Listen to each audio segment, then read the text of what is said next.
Okay, hello and welcome to the Labour Social here on the Labour Social channel. Tonight I'm joined by Rachel Harris and A Thompson. How you doing? And also Yo, yo, yo. Darren Blaze Thompson has just entered the chat.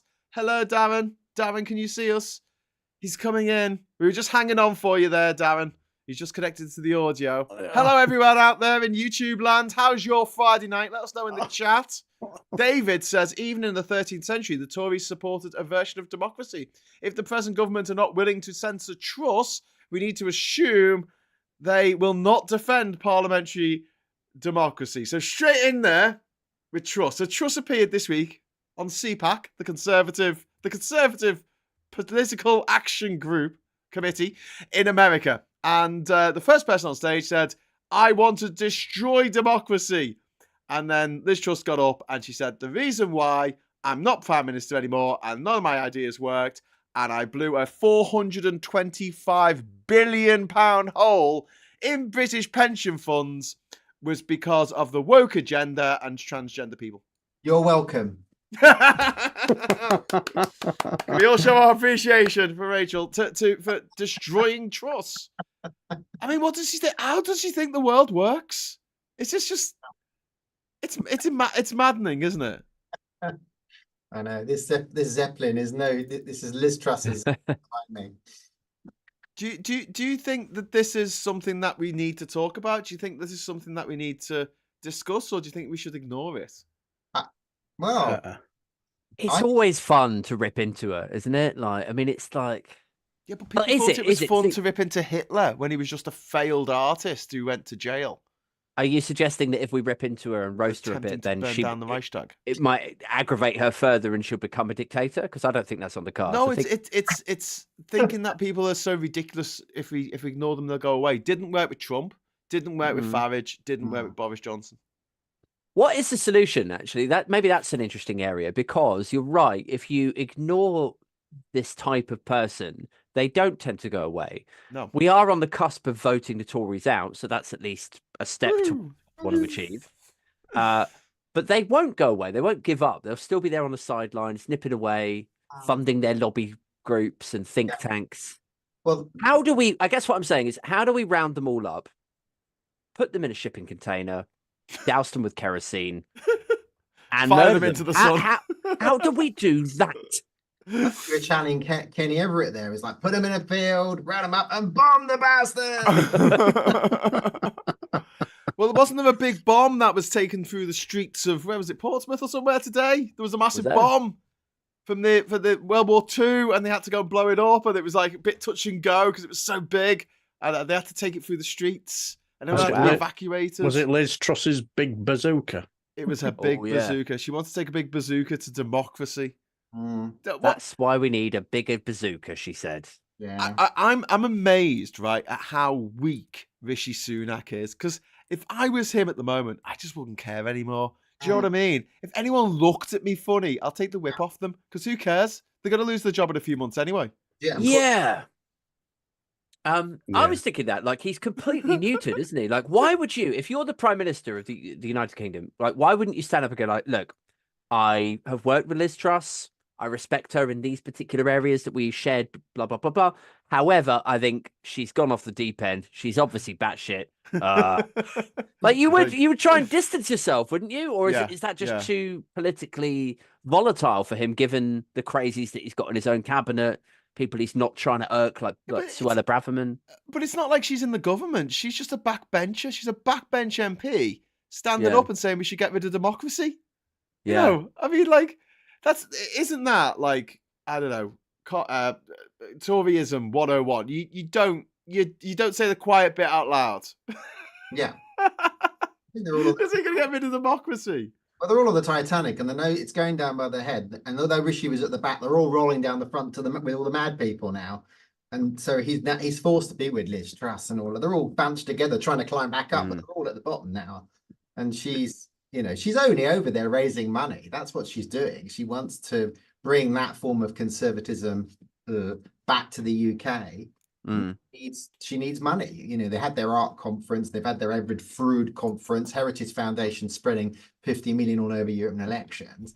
She's out there saying, we want a bit of that. Give me some money and I'll take it back to the UK and flog and sell it to them like a dead pony. But, will we lap it up? Well, we're not a Christian nation in the way that the Americans are. Are we going to lap it up and go, yeah, let's get some white hoods on and, and sell our women to the Handmaid's Tale future? I mean, is that what we're going to do in the UK? Are we that kind of nation? Are we not? No, we're not. We're not. And we've always had a bit of a kind of fun, dysfunctional, but, it kind of just creaks along at its own rate, democracy in this country. Yeah. And I kind of like it. It doesn't work, but it works. It's messy. It's very human. There's something very human about the democracy in the UK. Yeah. And Phil made a point this afternoon, which I've been thinking about. He said, you know what? I do actually like the fact that our Prime Minister, who looks like, at the time looked like he'd been dragged through a hedge backwards, could go out for a run in the morning and like living in a country where that can happen. Because I could never imagine that. Imagine Biden running through the streets he couldn't, he's too old, but like running through the streets of Washington, D.C., the murder capital of the Western Hemisphere. Just imagine him just getting up at 6 a.m, having a run without his Secret Service. Not in a bulletproof car. Oh, wow. Thank you, Sarah, for the £20 super chat. Have a good evening, all. Yay. So we need to have a meetup in real life. Thank you. And thanks, Sarah. And we'll spend Sarah's 20 quid, get a round of drinks in. There you What go. do you reckon? IRL. That's good. Yes. And next time, I'm not going to pay for the venue. That was my big mistake when we did the Labour Social last time. We paid for the venue. I went into one of the pubs in Liverpool today. It's a really good one called the Ship and Mitre. And I went, you still got the function room upstairs for hire? And he went, yeah. I said, how much is it? He went, it's free. And I went, what? He went, it's free. And I went, okay. He went, here's the number if you want it. I'm like, okay. So yeah, we got to do some in-person meetups, but that's down the line. But yeah, I was going to say we've got a very different attitude towards democracy in the UK, and although I do like the way that we have this kind of, we don't go on about it like Americans do, like Americans obsessed with how great they are and swearing allegiance to the flag and all that nonsense. But at the same time, I do think that we have become quite complacent. Like, we just don't think it could happen here. That fascism could rear its ugly head. It just feels like that V for Vendetta. I tell you what I know on television every night on GB News. It feels a bit V for Vendetta sometimes here. If we gave everybody Guy Fawkes masks, are they all going to go out and wear them? And is it like, it's I'll stay in. Where's that passion of protest? That's what we need. Before the Tories banners for, they're already talking about protesting outside Parliament. Might have to think about removing that. To protect the. Oh yes.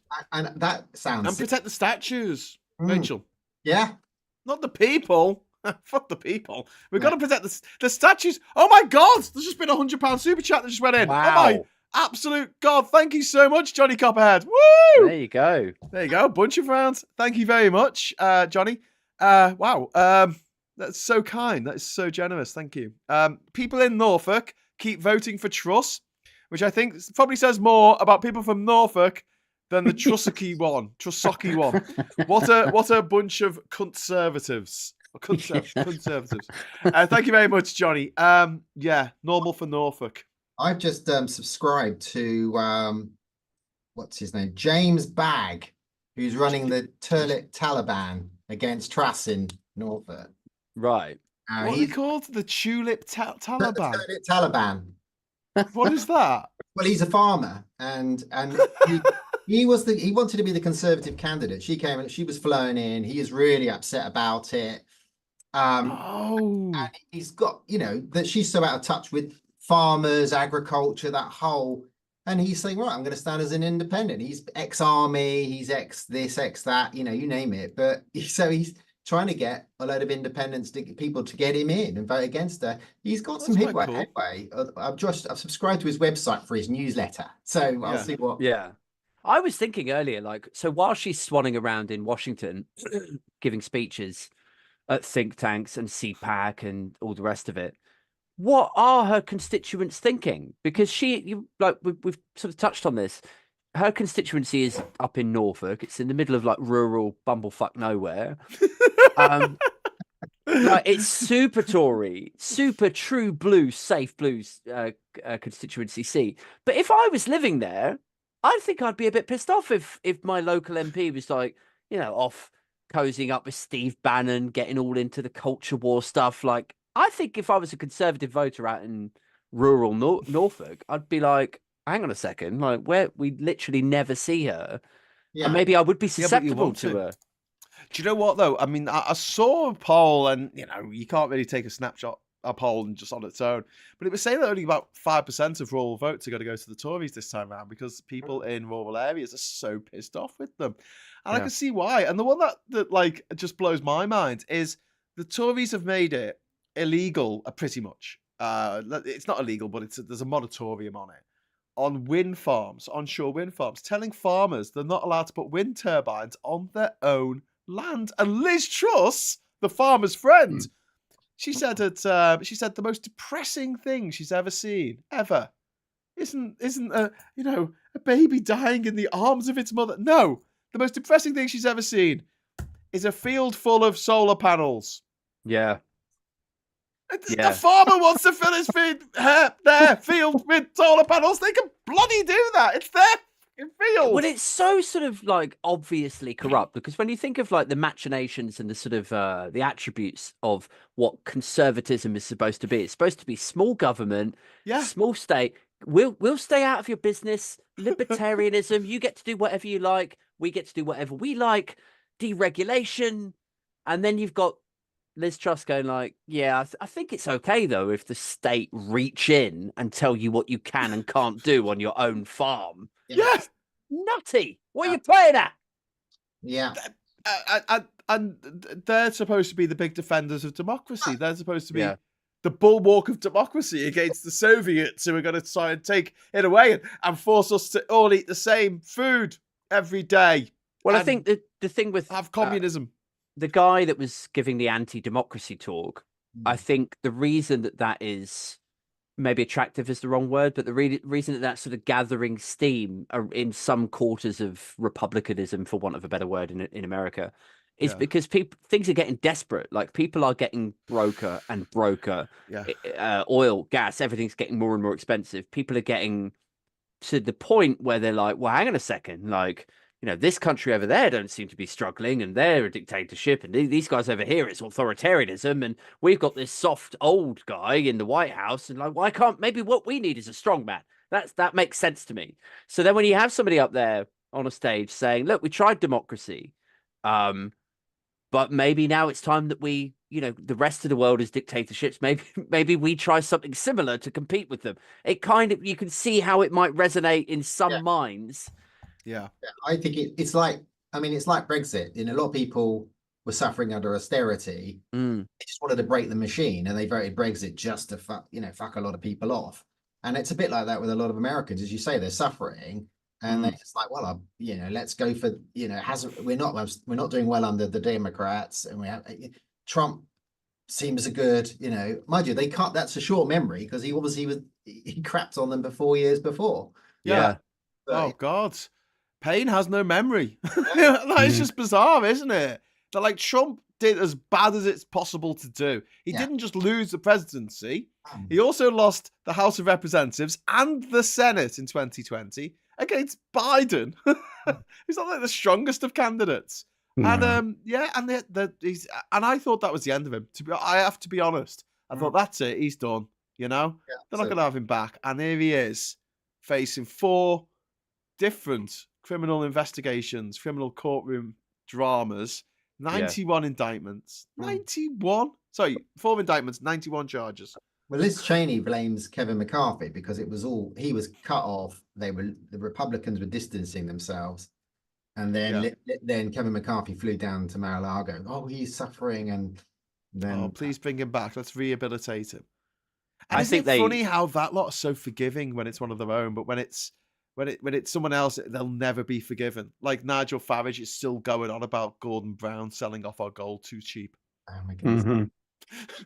There's a theory about that. I don't know if you guys are familiar with this, but I read a blog about it years ago. I say a blog. It was on like the Telegraph's business page or something. I remember it being a half official outlet. Anyway, The theory was that Goldman Sachs, it was like a hedge fund thing, that Goldman Sachs had borrowed X amount of gold or something, expecting the price to go up, and then it had royally gone down. And somebody had to step in, a Western economy with sufficient gold reserves to front the back end of that deal. Otherwise, capitalism itself would have begun to just collapse. And so Gordon Brown, against his better judgment, like he didn't want to do it, but what are you going to do? So he was like, all right, okay. So he sold the gold at record low prices to temper the market, and that's what got us out of the mess. However, like whether you'll ever actually hear that confirmed, I don't know. But that was the theory that was put quite forward. interesting, though. Yeah. But all things considered, right? He sold the gold for like 5 billion, sorry. And if he had sold it a few years later, he could have got 20 billion. So it's 15 billion, which sounds like a lot, and it is a lot. But over the course of 20 years or whatever it was, I mean, it's just pales into insignificance compared with the amount that the Tories have given their mates to buy a new yacht. Well, all the debt they run up for the UK in the last 16 years. I mean, it's... Yeah. Oh, I missed the super chat. Sorry. Thank you, Attila. Hey, thanks, Attila. For the super chat. Should voters in Rochdale vote for the Monster Raving Looney Party? The look on Galloway's face will be priceless if they won. That is a very good idea, Yes. Attila. Maybe Lord Buckethead. Is Lord Buckethead standing in Rochdale? Is it Count Binface? I really like. Oh yes, sorry, Count Binface. I think they're great. They had to change his name for copyright reasons. There's actually a movie which features a character called Lord Buckethead. I've got to admit, I have to admit, one of the things I always do enjoy is reading the Monster Raving Looney Party's manifestos. Absolutely brilliant. I think still one of my favourite is a third off all phone bills for those with stutters. That just Oh my goodness. Very good. One Angry Pagan, thank you very much for the super chat. One Angry Pagan.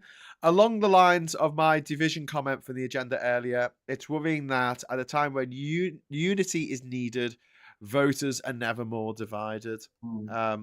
Which is one of the weird things that's happened in the last 8 years, though, is that the schism has changed so much. And Brexit has done this, and Trump has done this in the States, where you have, with Brexit, you have people who are lifelong conservatives who have left the Conservative Party because of Brexit. You have people who left the Labour Party because of it. You have people who left the Lib Dems because of Brexit. It's people who are Lib Dems now leaving the party because they're not anti-Brexit enough. Yeah. And it's just taken the old divisions away, and it's all a bit odd now. I don't think you're right. Lots of Like politically homeless. It's completely, and I remember saying this about 2017, 2018. I remember saying like the political fault lines have completely, like, if you imagine like two parallel lines like this, it completely like switched around like 90 degrees and went sort of cross section.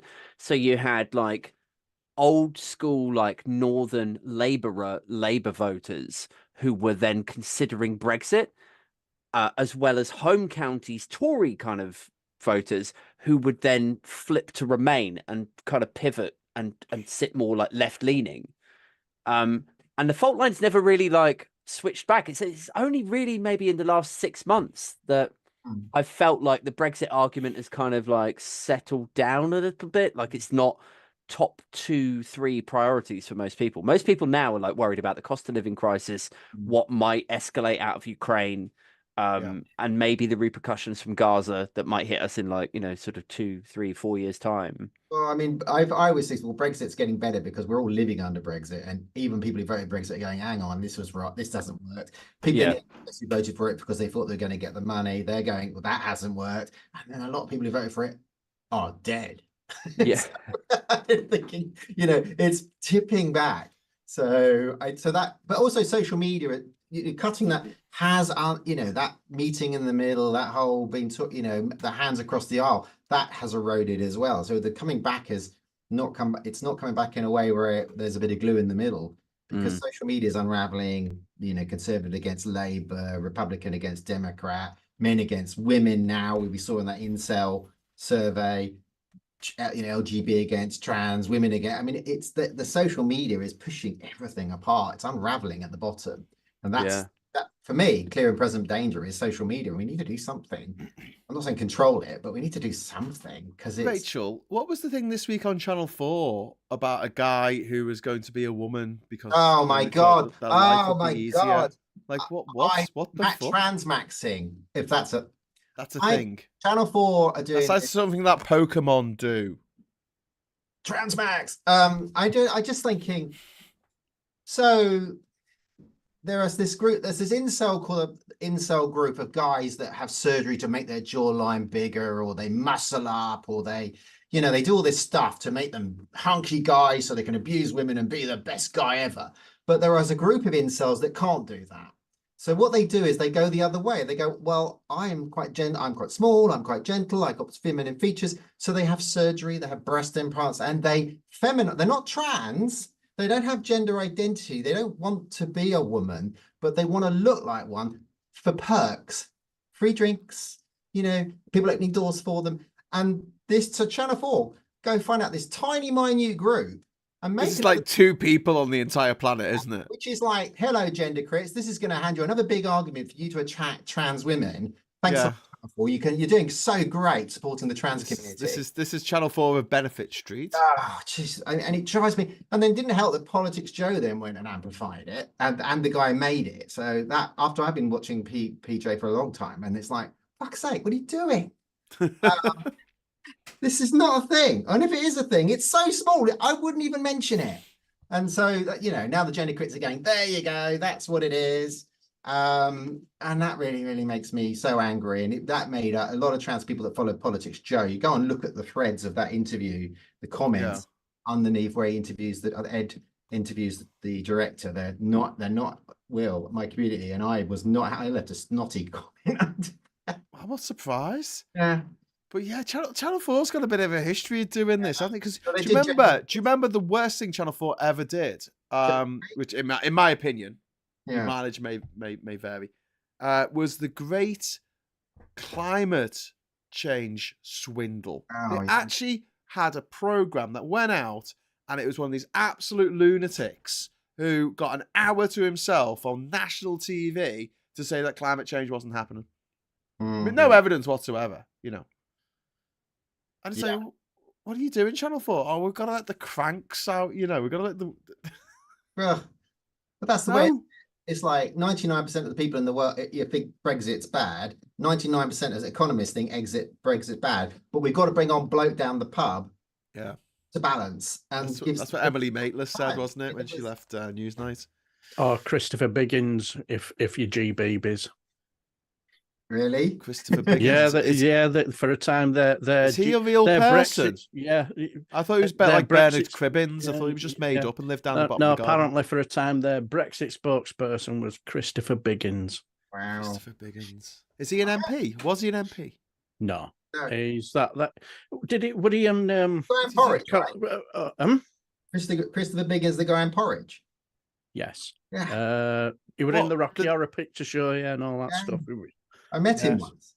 At a corporate do. He came and did. Say hello. Say hello. Come on. Come on. Yeah, me mum's over here. Hey. Say hello. She's gonna just put her head in. There you go. There, look at Me too have to put my head. Come over here. Come over here. There you go. You see you on the screen there. Everyone's waving to you. Hello. Hi, Graham's mum. Hi, Graham. Hello. And Catherine's here as well. My girlfriend's here. Hey, As well. Room. Hey. Hello. Good night. They're being quiet on the couch. I think Catherine's doing a crossword or something. I feel bad because they're like, oh, we better keep quiet because Graham's on the. Did you hear that, Catherine shouting? You should. Anyway, right. So yeah, what were we talking about? Hello, Mrs. Hughes. Says Macro 97. Everyone's saying hello, Graham's mum. We're talking about sort of, this othering on sort of, 99% of the world says one thing, and then they bring an idiot on to bat for 50% of the balance. That is the big problem. Brexit, climate change. What can we think of? Because one of the things I think about when we talk about a lot of stuff, I mean, it's really easy to say this is wrong, but what can we do in order to stop this shit from happening? we talk about Leviton 2. Mm. So we have actual rules for the press. It goes beyond not being able to hack people's phone, and it goes to stuff like you cannot lie on the front page of your newspaper. If you do, you don't just get a fine. You've got to write, "We are a bunch of disgusting, dirty liars, and we lied to you. We lied to you," on the front page in massive letters for 2 weeks on the front of your newspaper. Do you know what I mean? No, they'll never do it again. or something. What can we do for this against this? What do they call it? False equivalence, where they get that one person in a million who thinks that the world is flat and made of cheese, and they bring him on to talk this nonsense. What The way can you that you could manage that with an actual press regulator. So let's say once a month or even once a quarter, a station like LBC, Talk TV, GB News, whoever would have to submit an Excel spreadsheet of all of their shows, all of the guests, and then who funds the institutions that all of those guests work for. And then some little bright spark will have to go through that and then work out if there was bias involved, if you had too many guests from left versus right, or if the institute or alliance or whatever it is that the person represents, if they are opaquely funded, or like you could have a regulator that managed that. But the problem with that whole conversation is that as soon as you start saying press regulation, all of the Tories that you would expect to start barking about it. They're like, oh, that's an assault on free speech, or, you know, it all gets really depressing very quickly. Oh, I think, I mean, Ipsos has no teeth. I mean, I complained about an article in the Times. It took forever to get it through. I did win. I got it upheld, and they printed a 1 inch at the back. Yeah, the front at the back, page 27. Yeah, it was tiny. Yeah. That's what I mean. Front page. It has to be front page. And you know, like if a politician goes on a TV show and lies, or a pundit, or a Tufton Street person, I think they should have a hat that says "I'm a filthy liar," and they have to wear it for the rest of the interview. I feel like they don't have to wear a hat. I think that's, you know, let's be serious, right?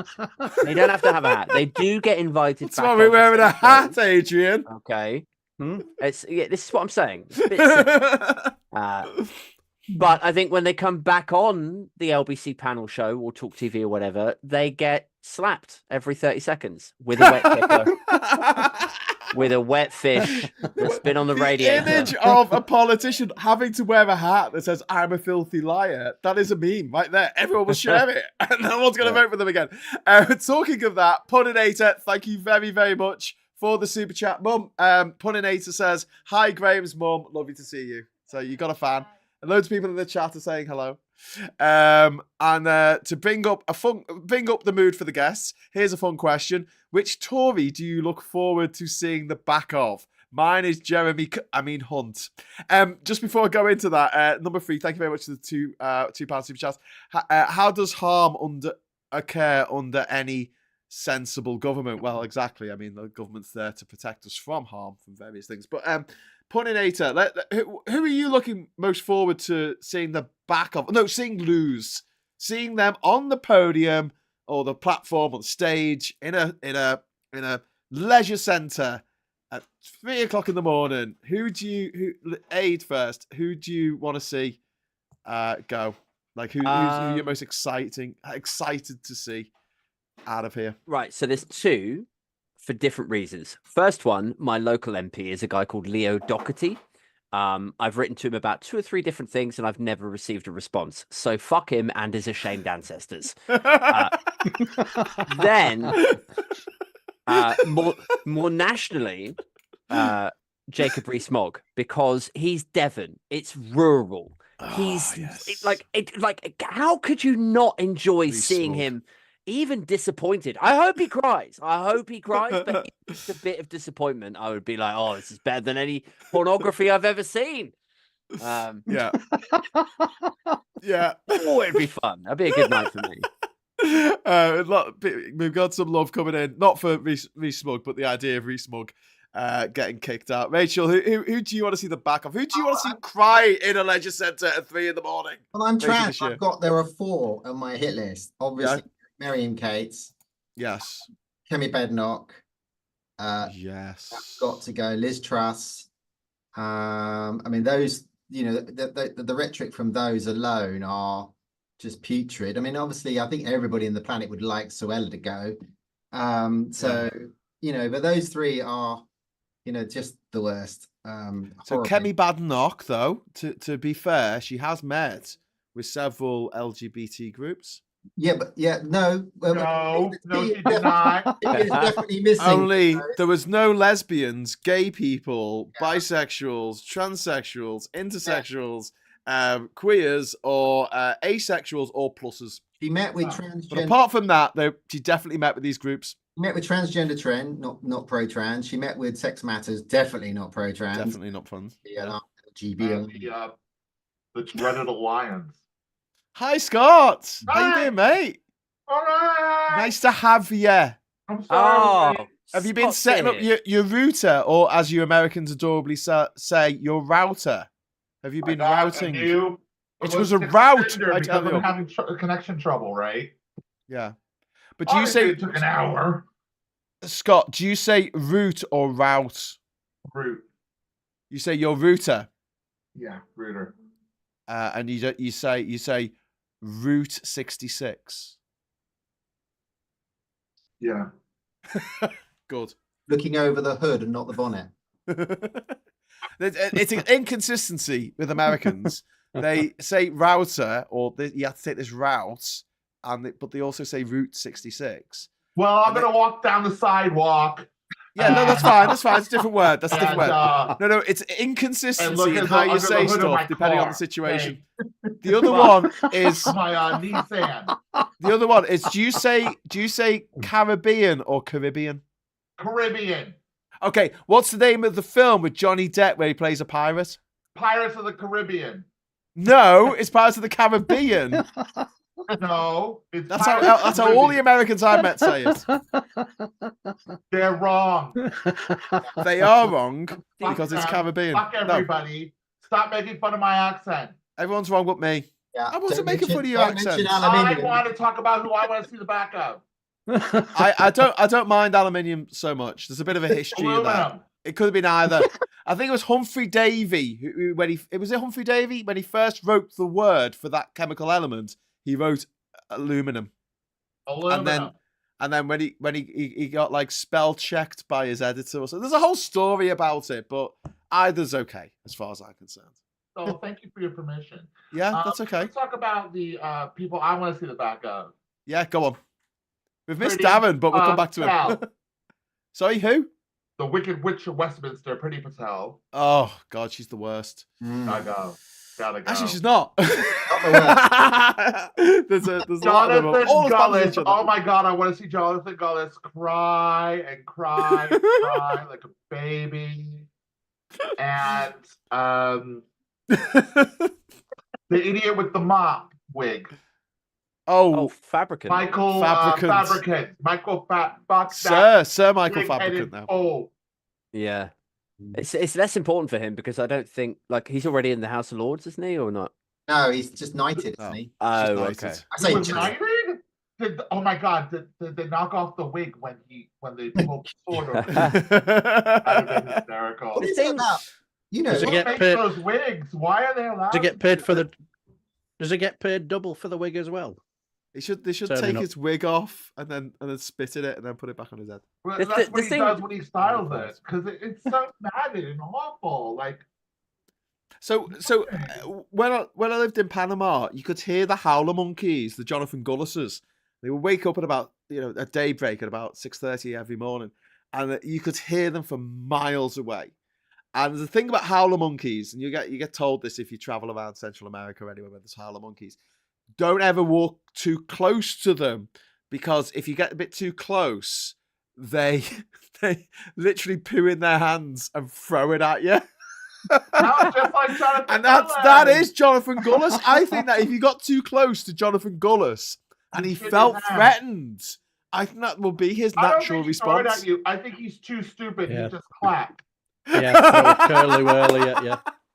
Okay, Darren, who do you want to see the back of? Well, there's two. I'd love one. I'm not sure whether it'd happen. One would be the MP for Marley, Muttonhead of Marley and Atwood, Andrea Jenkins, and the second one has got to be our pugwash Penny. Oh wow! Mm. Penny Mordaunt. Penny Mordaunt. Yes, You're not a fan of? Are you not a fan of women But you holding wanna fight. swords? She's So you just want to fight, and then you got to she's- fight again. yeah, fight. It's just it's like you see them both, and you just think, how on earth did you two get it? It's just there's some. You see some Tory, slight one. I do. Conservative MPs. When you say get it, do you mean like get a position in the Tory party, or Yeah, like no, no, get it? well, with I mean, that nudge, nudge? become get voted in? Because like you get people like Alicia Cairns, you think she's quite respectable, and sometimes you think she's really good at one, and then you've got somebody sat next to her like Andrea Jenkins and Pugwash Penny. Mm. W. James says, but she held a sword. That could be a like concession speech. She could come in front of everyone at 3 o'clock in the morning in the leisure centre, and she'll say, "But I held a sword." And I That's fought. it. I was ready to fight. That's what she said. Fight again. And then I feel like when we talk about people like not so much Penny Mordaunt, but like with Jonathan Gullis especially, and like Scott Benton now, like he's been Oh, he's knuckle doing it right. dragger. What was the other one? What was Ben that one Bradley's that, another one. Chandler. Ben Johnny Bradley, Mercer, he can go. Lee Anderson. Brendan Oh, Law. Lee Anson's gotta yeah. go.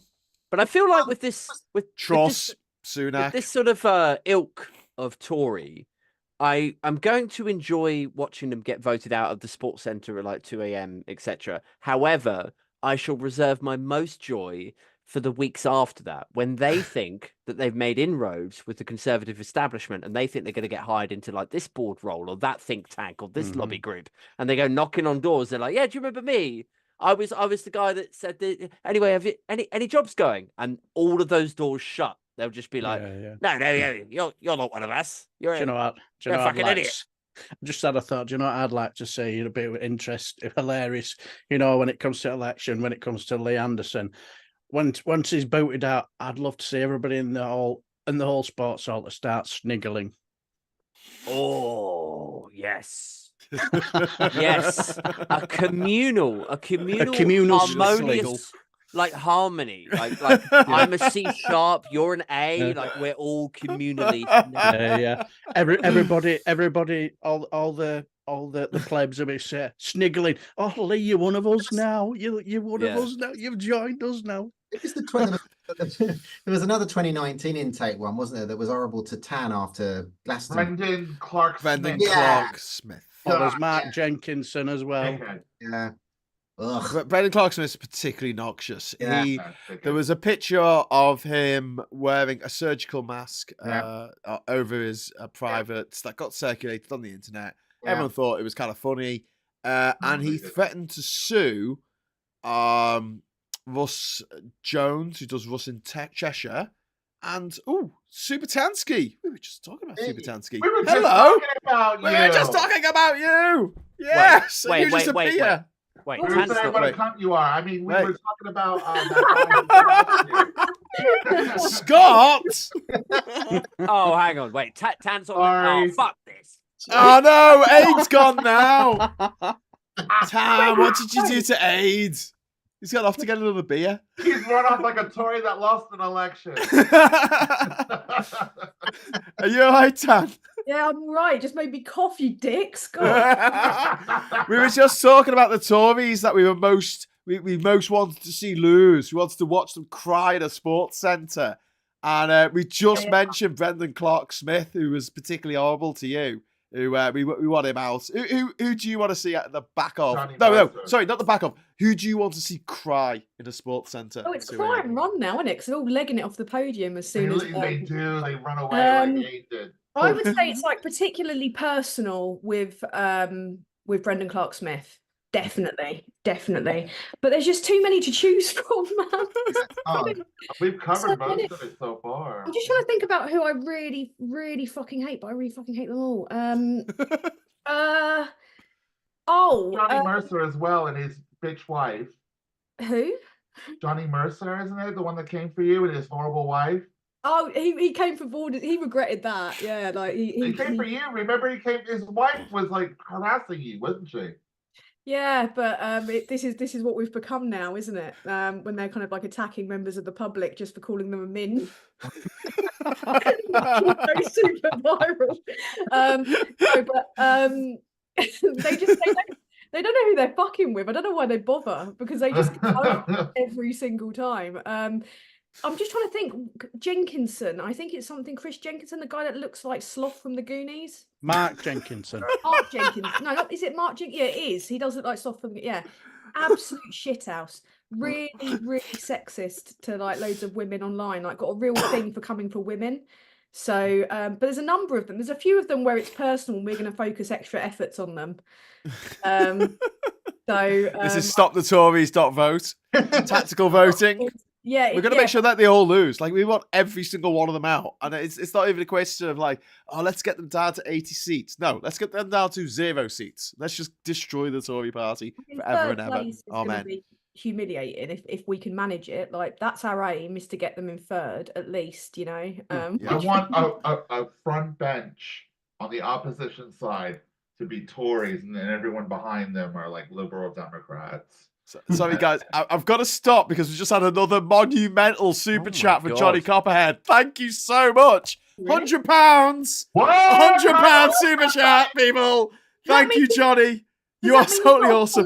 That's the second one Johnny's just dropped. I will blow him. Time to get the Baileys out. Woo! What have you got to do for that, Graham? Like, what? I don't know. Have some more money, you scouse git, and buy your mum a nice Mother's Day prezi. Oh. You're going to get a lovely prezi. We will hold you to that. Do you want a spa day? Spa day? leave 'em Let's out. get a spa day. You, Yeah, you my mum's here. Oh, I'm in Liverpool. My house, Mom. Everyone's saying hi. Tan's saying hi. Scott's saying hi. Everyone's saying hi. He doesn't live in that house that's behind him. That's for Mum's sure. a legend. No, this isn't real. This is just a blue. I know. This is just a green screen. It's my little joke that I have fun with. Someone had a real go at me saying, "Oh, champagne socialist living in an expensive New York apartment." I know Warehouse this funny. And I was like, it's AI generated, but never mind. Puninator, also super chat. Thank you very much for the £5. I also want to see Bridge and Go, but that's because he's my current MP. Next question: who should be the next Tory leader? Lawrence I Fox. pick Mordaunt, Penny Mordor, to defend the big loss, and also Paul, £2 super chat. Thank you very much for that. And Paul says, just for Tan to say her catchphrase. What's your catchphrase, Tan? Dystopia warning, I believe. Oh, very good. Love a bit of dystopia Make them warning. cry. I don't know. I even didn't make them cry. I just added in a sports centre at 3 a.m. But Lee Corr says, hi, Graham's mum. I met her and she's lovely. so Oh, have I. She made me dinner. So there. Ugh. Yes, Super Tansky has had a super roast dinner at my mum's. It was True lovely. story. Banging. Yeah. Absolutely banging. Oh, Drinking isn't a that tasty little lovely? Sauvignon Isn't that Blanc as wonderful? well. Look at you two. It's all good. And hanging out together like you're I know, hanging out in real life. I went to Liverpool, you know. I I'm took a feeling pilgrimage. Scott's energy. I went up there. Military. Done, Scott. FT Umst is saying Graham's mum has a lot to answer for. wow. It's all my dad's fault. My mum's completely blameless in the way that I turned out. It's definitely all my dad's fault. So your dad's the ginger. No, neither my mum or Oh, my shit, dad are sorry. ginger. Huh? Neither my mum or my dad are ginger. Was the milkman ginger? Was the milkman milkman. or was it the postman? They're asking if the milkman was ginger or the postman. Both, apparently both, says me mum. Oh! There you go. Scandal in West Derby, Liverpool. Yay, Graham's mom! Prince Harry in it, up in That's amazing. Anyway, right, back to the discussion at hand. Yeah. I So want to who? talk to your mom for the rest of the show. No, Scott, we can't. Go Scott away. wants to put talk your to you for the mom rest of the show. Can't just make it about my mum. So who do you want to see leading the Tories after this, because I really don't want Suella Braverman to be the leader, because it would give her and fascist mentality a massive platform. I'm tempted to go with Penny Mordor. Is that because she's more moderate? No, Right. So just it's a because big she's question, isn't it? 'Cause it's unelectable. like, what would you rather? Would you rather that they have a leader of the Conservative Party that is actually in touch with reality and is sane, or would you rather a leader of the Conservative Party who's actually really bad with voters? They're yes. two different questions. It's Hmm. like I would. Well, there are two people that don't really exist. I mean, one Yeah. of them doesn't exist, and that's a sane Tory, because they're all cunts, really. At the end of the day, even the moderate ones are still Tories. Yeah. Yeah. I Um, keep Yeah. using that word, Graham, and I'm sorry if you lose money on this video. Hey. Honestly, thanks to Johnny Copperhead's kind donations, you can swear all you want. We only ever make £12 from. Oh, We only get £1 for every 1,000 views on these videos off YouTube. You know. Fucking hell. Yes, Johnny Copperhead. I wonder if his head is a copper one as well. he might be. He might be one of us. But Aids asked a question that now is tormenting me. I wasn't talking about the one on his shoulder. So, you don't want, because if you put a lunatic in charge, GB News, Talk TV, and their papers banging away for 5 years might convince people to vote that gets in. So you Yeah, I don't want agree. and the only one, but just on the previous question, Nick Fletcher's an arsehole as well. Dr. They're all assholes. Nick Fletcher, trans people. But I think if I was going to go for the good Tory that I like on committees and stuff, and I don't watch as many as Darren does, is Caroline Noakes. Okay. She did call out Boris's dad touching her up, and did, she has been, and she knocks Kimmy Badenoch. She gives that Baroness Faulkner a good kicking in her committees over trans stuff. So she's pretty good at that. So if I had to choose one, and Carol, and she survived, I don't think she'll keep her seat in Portsmouth. But I'm sure she loves the trans people as long as they're not poor. Or as long as, I mean, I don't know, really. It's a tough shout, isn't it? You've got to think about, you don't want someone credible, but you don't want someone completely mental. Yeah, but this is the And you've hard got to think part. about who's going to have the legs to actually, because it's going to be a drubbing. And you've got to think about who's going to actually have the legs and the stamina and the energy to go out and try and like pick themselves up from like rock bottom. I don't know who's going to do it. It's going to be a nutter. It's going to be a Jonathan Gullis. I like the fact that I think Rishi no. Sunak should be forced to stay on as leader, because I like him because he's uncharismatic, he's unpopular. He doesn't really stand for anything. He's really crap at interviews. But and none of them do. Like, I mean, this is the key thing. In some respects, it's moot whether there is a supposedly moderate Tory or if there's somebody like Suella Braverman or Priti Patel, because as soon as they get in, I mean, Sunak was sort of reasonably moderate. As soon as they get into that big chair, they are just as subservient and enslaving to the system, to the machinations of the Conservative Party, and like, I'm sorry to say this, but possibly to the machinations of the Labour Party also. Like, we don't know how that's going to shake out yet, but just in terms of like the last 13, 14 years and looking how it works, what happens is they get into the big seat. They say, okay, I want to do this. And then somebody from CCHQ comes in and goes like, yeah, cool. Well, the donors want you to do that. And then you go, well, that's not really in line with my value. Oh, well, that's really cute. I love your values, but also this is how we're funded. They want that. Sign on the fucking dotted line or your history. Like, that's how brutal it is. Like, now Theresa May's out of number 10. Now she's supposedly back to a moderate again. She's like, oh, I don't know if I can sign off on this. Windrush. Keep international. All I gotta say is Windrush. No, she will never be forgiven. But if she was still in go number home 10 now, vans. she would be just as hardline and right wing as she ever was. Because she'd have to be. Second. Because she'd have to be, innit? It's a case of. Yeah. Do you think she'd do a Liz Truss and just totally turn around and turn into like a Trump fucking moron? Oh my god! Liz Truss this week, man. Thank you very much in the super chats to Ian McKenna, £2. Thank you very much. Who says Betty Swallocks, and then Johnny Copperhead again. Like, you've not given enough Johnny, obviously, another £2 off Johnny Cophead. Thank you. 102 pounds. Oh, 202. He's already put 100 in earlier, Scott. £202. Johnny, Yes. just ask questions. Don't Johnny- put super chats in. We'll just answer all your questions. You are. Thank What do you. you want? This guy's basically bankrolling Labour Social, so thank you very much. And he says, hopefully there'll only be 5 to choose from, talking about Tories left at the end of the absolute drubbing they're going to get in the next election. But It's yeah, going to be left. Like, it's going to be a fucking wasteland of misfits. Like, I there's think gonna be Liz Truss will get people- re-elected because But there's no real Norfolk. safe Tory seats anymore. So- This is the thing with what we're overturning. Oh, Hello, come on. Scott. Sorry, Aid's got a point. Aid, Go on. fruity Yeah. lager aid, come on. So Fruity, here we go. fruity lager. Let me just let me lubricate this response quickly. Hold on.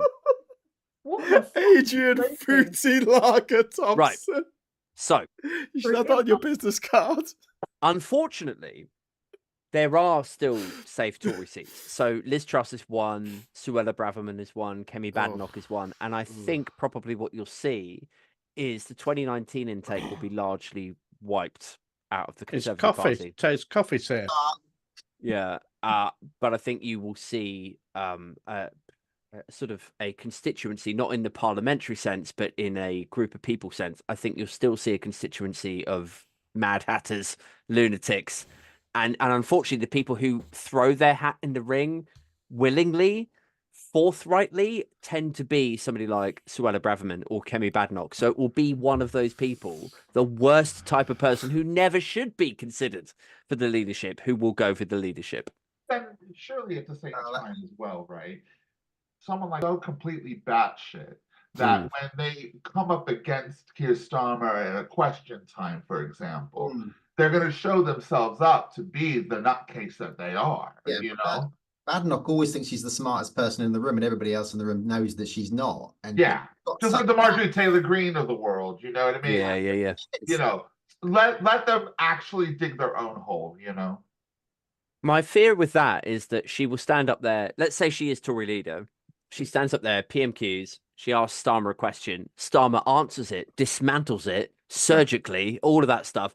But then the right-wing press, your Telegraph, your Sun, your Express, your LBC morning breakfast show, everything just carpet bombs this coverage of like, oh, Starmer really struggled when Kemi did the blah, blah, blah. It's just like, no, he fucking didn't. He like surely when we start to see Labour start to really get ahead in the polls and general election ramp up and stuff, you find that the newspapers start to turn.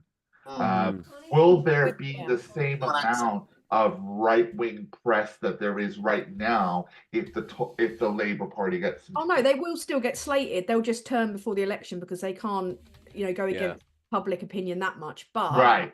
What we're going to push for, and what we really need to push for, is press reform. That's so important. Yes. Yeah. Voter reform, press Agreed. reform. They're like top of the list because at the moment we've got like millionaire non-dom press barons choosing our politicians and our policy and our national conversation, and it's just making a mockery of democracy. Yeah. Who's the guy? Is it Paul Manford? Is it? Who's the guy? Who's the Paul Marshall? Paul Marshall, that's the one. He's the dad of the banjo player for Mumford and Sons. I was going to do No.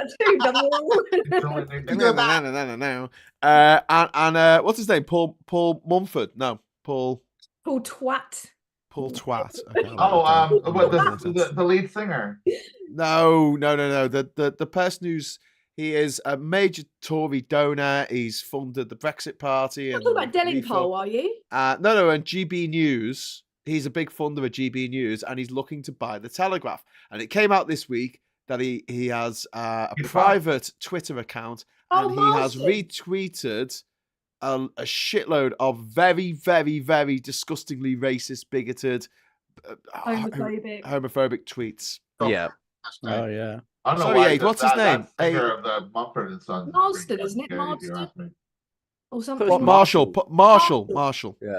Yeah, Paul Marshall is on top of everything. I've been having a wee break before we hit the election. We've got until around I think it's the 21st of March is the latest they can call it for May. Yeah, I think it'd be May. So I've I been think it'll like be just November or chilling out. whatever.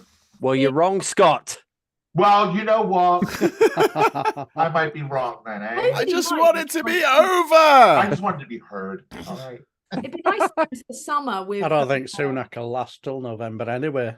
No. I think he'll jump into the Thames first, and because unless he'll come out with more bullshit policies like taking phones off school children. I mean, that would be a fitting way to imagine if he did just dive into the Thames, and then when they fished him out, he had a load of like Tory like sewage just all over it. Like, I'm not saying it would make me super happy, but it would make me a little bit Does happy. Tory sewage look different from Labour sewage? It made me. Only because, only in the. I think the it's- cocaine, the cocaine percentage would be higher. There you go. That's what the Tory MPs do when they're hard up. They go just digging around the sewage pipes for a bit of a. Bit of gack. Bit of gack. Bit of Bit of gack. gack. Oh, Yeah. Becky No, but goes down this- there already taking Oh out. yeah, he's a. But this is really concerning that this Paul Marshall creep who's retweeted all this horrible stuff is probably going to buy the Telegraph, and no one's going to stop him. So when Tan's talking about voter reform and press reform, it is absolutely 100% that has to be done. And this is why when we're talking now about so that we would like getting back in the EU, for instance, I recognise we can't cross that bridge until we've built it, and the only way to build it is by getting the press under control. Not so it becomes a mouthpiece of the government. Yeah. Well, it is a mouthpiece of the government at the moment, but so it has to tell the truth, because Yeah. if it doesn't, there are consequences. At the moment, these rags can print whatever lies, whatever bilge, bile they want to write about anyone, and they just get away with it. I think, there's an It just apology has on to page be- 23. There's got to be more transparency to it. Like, I don't want to have to read like 2, 3, 4 years after the fact that George Osborne, when editor of the Evening Standard, was in private conversations with Matt Hancock, and Matt Hancock was saying, "Can I have a front page splash tomorrow on X, Y, and Z?" And George Osborne's like, "Yeah, I'll talk to the guys, no problem. Just tell me this by 8 a.m. and we'll get it out for you." I'm like, that is this guy in the government in cahoots with this guy who, do you know, Used but to that's be in the crooked. government. That's For the corrupt. same party now running a national newspaper that goes out to thousands of people.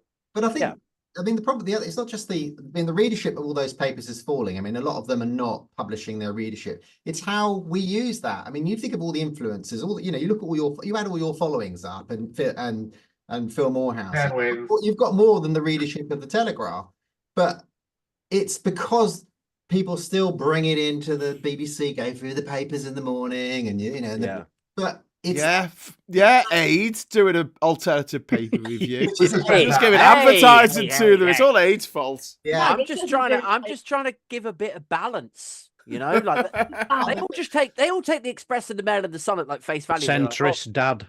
I hate like- that fucking phrase, man. I hate that phrase. Darren, you triggered somebody there. I mean, look, it's not Scott's help. walked off now.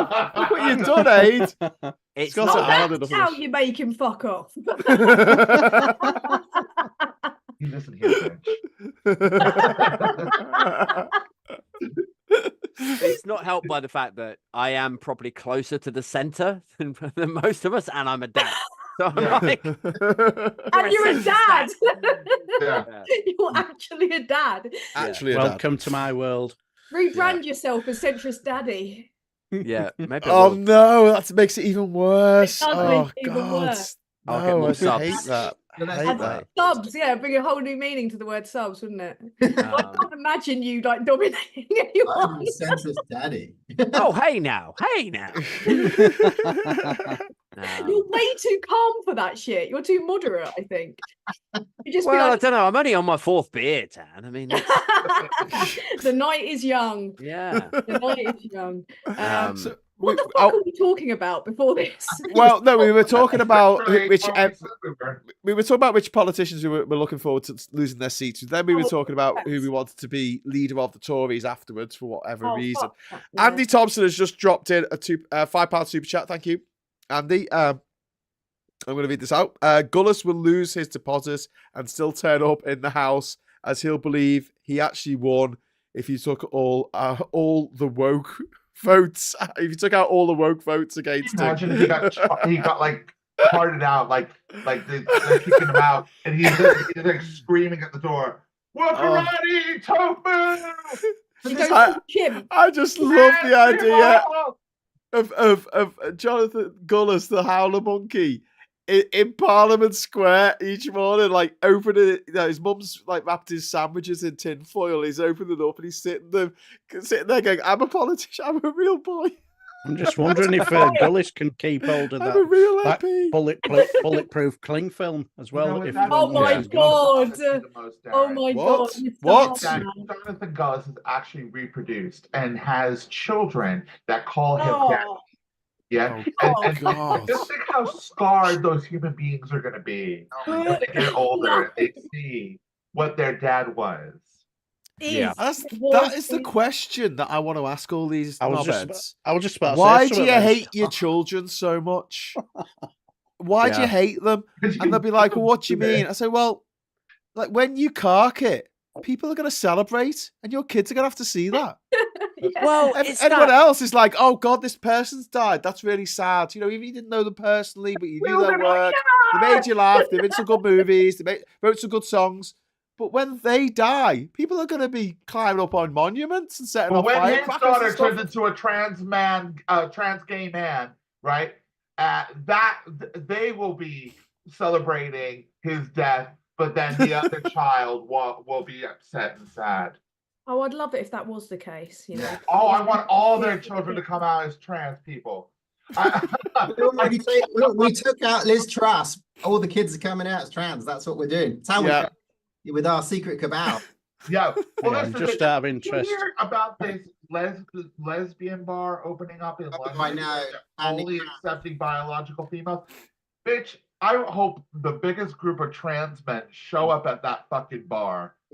I could easily populate And just get their ninjas out and go, "You gotta let me in." Yeah. Yeah. Yeah, ridiculous. Joke. It's a fucking joke. Puninator says first by-election post general election will be Sunak. That's £2 super chat. Thank you very much, Puninator. I think Puninator is completely right on that one.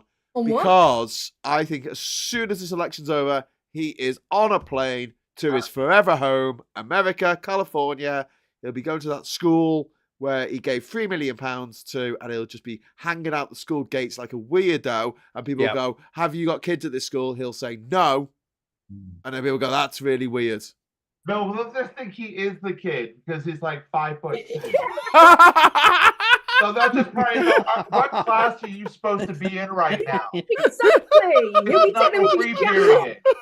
jack ups his little like lunchbox. Yeah. Can I have some more? I've got that That would explain why his pants are always too short, because like he's had a growth spurt. He's preparing for school. Yeah. Yeah, he's just had a growth spurt. Everyone had a stage where they had jack Just out of interest, you know. just out of interest, would he be the first freshman to be picked on when he goes to school then? 100%. Oh, I think it should be a crime not to pick on Sunak. I think they should write that into the law. I'm just surprised they haven't stopped them being called by-elections because of, woke karate, gay rights. Yeah. Speaking of all that stuff, one thing I've noticed, none of us are drinking any skimmed milk. Jacob Rees-Mogg? Oh God, no! Don't talk about this because it'll remind me of the picture that Cold War Steve made this week. And Rachel's disappeared. Rachel just disappeared for a moment. That was amazing. How did you do that? Just like this, and just disappeared. I can only do it once a night. Honestly, if you didn't see it, you are lucky. Please do not look this up. Oh, what happened? I want to know now. What is it? Is he suckling on an udder or something? An udder. I wish it was. He basically said that people like us only drink semi-skimmed milk because we're woke and we're all lefties and stuff like that. We're weak and stuff that. If you want to be strong and alpha males, you must drink full fat milk. I'm sorry, what? The evil Jarvis Cocker said to be strong and alpha males. Yeah. Milk. Yeah. He looks like a fucking.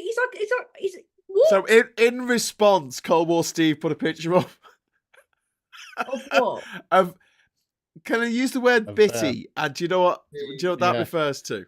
with his What, his nanny. mum Nanny. sliding it under the door to him to suck. What were you talking? Are you talking about like him suckling on a nip? Yeah, his Oh, nanny's nipple. His nannies. Oh. That Oh. is his Nanny. nanny. Oh wow! And you know, hats off to Cold War Steve. I mean, you know, he's a lovely bloke. But oh my god, hysterical. that's No, all my it's nightmares hysterical. sorted for the rest of the year. Thank you, I've Chris. gotta look this up now. Don't look it up, Tan. I'm gonna look it up now. Paul, thank you very much for the comment here. I read on another site that there's a thing amongst young Republicans where they post their parents' internet porn histories. Oh my god. Yeah, Mike. No, What the hell? Johnson's son checks his father's. They got an app. They check each other's internet history. Why? But well, because they're both pure apart and religious, and they check. Oh, they're the biggest nonces going. Who's this? Who is this? Yeah, they're usually the worst pervert. Dad, why are you checking up on lubed up guys? What's all that about? Again. Tractor porn. Again.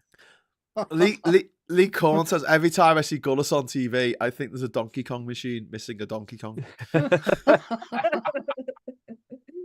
There's a Mike Figaro.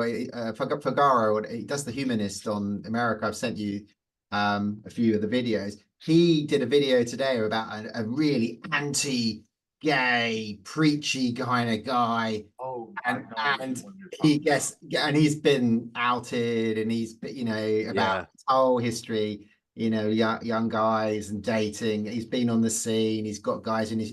And yet he goes on the radio and he does all that anti-gay stuff every day. It's amazing that still happens now, but there's so many quarters in American culture and probably in British culture as well, like where people feel it's so shameful, or like their parents or their family would judge them so harshly that they can't come out, and yet concurrently they found a sort of lucrative profit center where they can spew that bile, so they can't cut off the profit because that's how they pay their mortgage. That's how Equally, they can't. It's the wall they hide behind. Yeah. The wall. Behind that wall, they're sucking all the dick they can get their hands on, and all of a sudden, oh wow, why them gays? They can't have them rights. Yeah. My name is Lindsey Graham, and I'm running for. I can't believe we're back at it. And it's the same in the UK. Like, they're rolling back on all these rights. Like, I was watching the Saturday Night Armistice with Armando Iannucci, and I was shocked at how dated it was, because like loads of these politicians, they were like being really weird about Peter Mandelson being gay back then.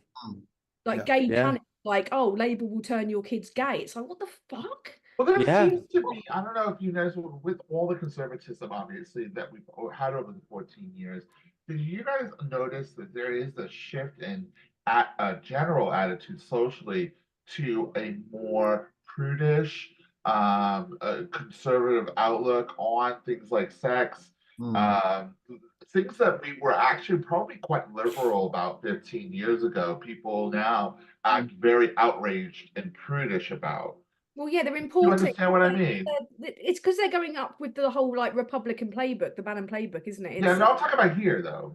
They're inheriting it. I mean, look at the National Conservatism Conference. They had like hardcore Republican speakers at that. And then you got Truss going to a pro-Trump rally. CPAC thing, It's kind of like we were talking about the CPAC thing. They're seeing it as a kind of lucrative option because they've run out of anything sane, and they can't possibly take any form of accountability, so they're going down the brainwashed nutter route. It worries me because years ago, right, we would have laughed at some of the shit Americans came out with, and now you've got Brenda from Essex looking at Facebook, believing the maddest conspiracies you could ever imagine, and then going out and voting based on that, and there's hundreds of thousands of people like that. It's so worrying how much it's infiltrated, how much conspiracy theory to the point where we've got fucking old school eradicated diseases returning because people aren't Victorian diseases. Yeah. vaccinating their kids. Well, there's scurvy and rickets because of malnutrition due to poverty, but then there's also like measles and scarlet fever and all sorts of other things coming back. What next? Polio, Yeah, polio might come back. TB. It's been eradicated in the wild, polio, so it'd be difficult for that to come back. But the measles was seen as functionally extinct disease, like gone in the UK 10 years ago, and now it's come back. Wasn't it? I'm certain it was. But yeah, bringing back these diseases, and the thing is, because a lot of people are vaccinated, the strain of whatever it is stronger than it would have been. We saw this back in the 60s. There was a big movement to get rid of malaria, and obviously we got rid of it in Europe. But in other places, they started spraying places with DEET. No, what's it called? Yeah, it was DEET. DDT? DDT, yeah, that's the one. And it was amazingly effective, but there was a chance that it could have, problems in the water stream, killing fish and things like that. And I think there was a book about it called Silent Spring that led to this movement to stop using this stuff to get rid of mosquitoes. Conveniently enough, after they've been gotten rid of in Western countries in Europe, and what happened was places like Sri Lanka, they got rid of 99% of these malarious mosquitoes, but then they stopped. And they didn't get rid of 100%. So the 1% that was left were the double hard bastard ones that just had some kind of natural immunity to it to some extent. And so now the malaria rates in these countries is worse than it would have been if we hadn't done anything. Which is the whole problem with like any kind of communal health thing. It's got to be complete. You can't. It's no good leaving us left with some really bastard double hard smallpox. Yeah. You've got to get rid of it all. Or don't bother. Yeah, exactly. You've got to get rid of them all. Yeah. They'll come back. Yeah, it's like reverse Pokemon. Oh, no, it's Pokemon, isn't it? Got to catch They them all. catch them all. Yeah, you got to catch them all. Or not catch them all. Not catch them all. No. Anti-Pokemon. Puninator says Sunak at 4:05 a.m. will call the cons and be like, looks like we're lost. Any chance you could hurry up the leadership contest? I've got a plane to catch. There'll be an airport announcement in the background. Yeah. They'll probably be on plane as the results come in. As the exit Yeah, I polls think he's come going to be in, on the they'll plane be before heading Sunderland's Gone. count comes in. Do you think though that we are becoming a little bit dangerously complacent about the fact that the Tories are going to get battered in this election? no. No, No. yes and no. No. I think that as long as we then go on to the two PRs, which is our job as Labour Social, isn't it? Really to push hard to get PR in the first term and get the complacency, we're doing that because we don't want them to get back in a way that they can do this all over again. So the complacency is it's not complacency, it's the energy that we then need. We can dust ourselves down, get rat-arsed on election night, and then Already planning the party, mate. Already planning. All invited.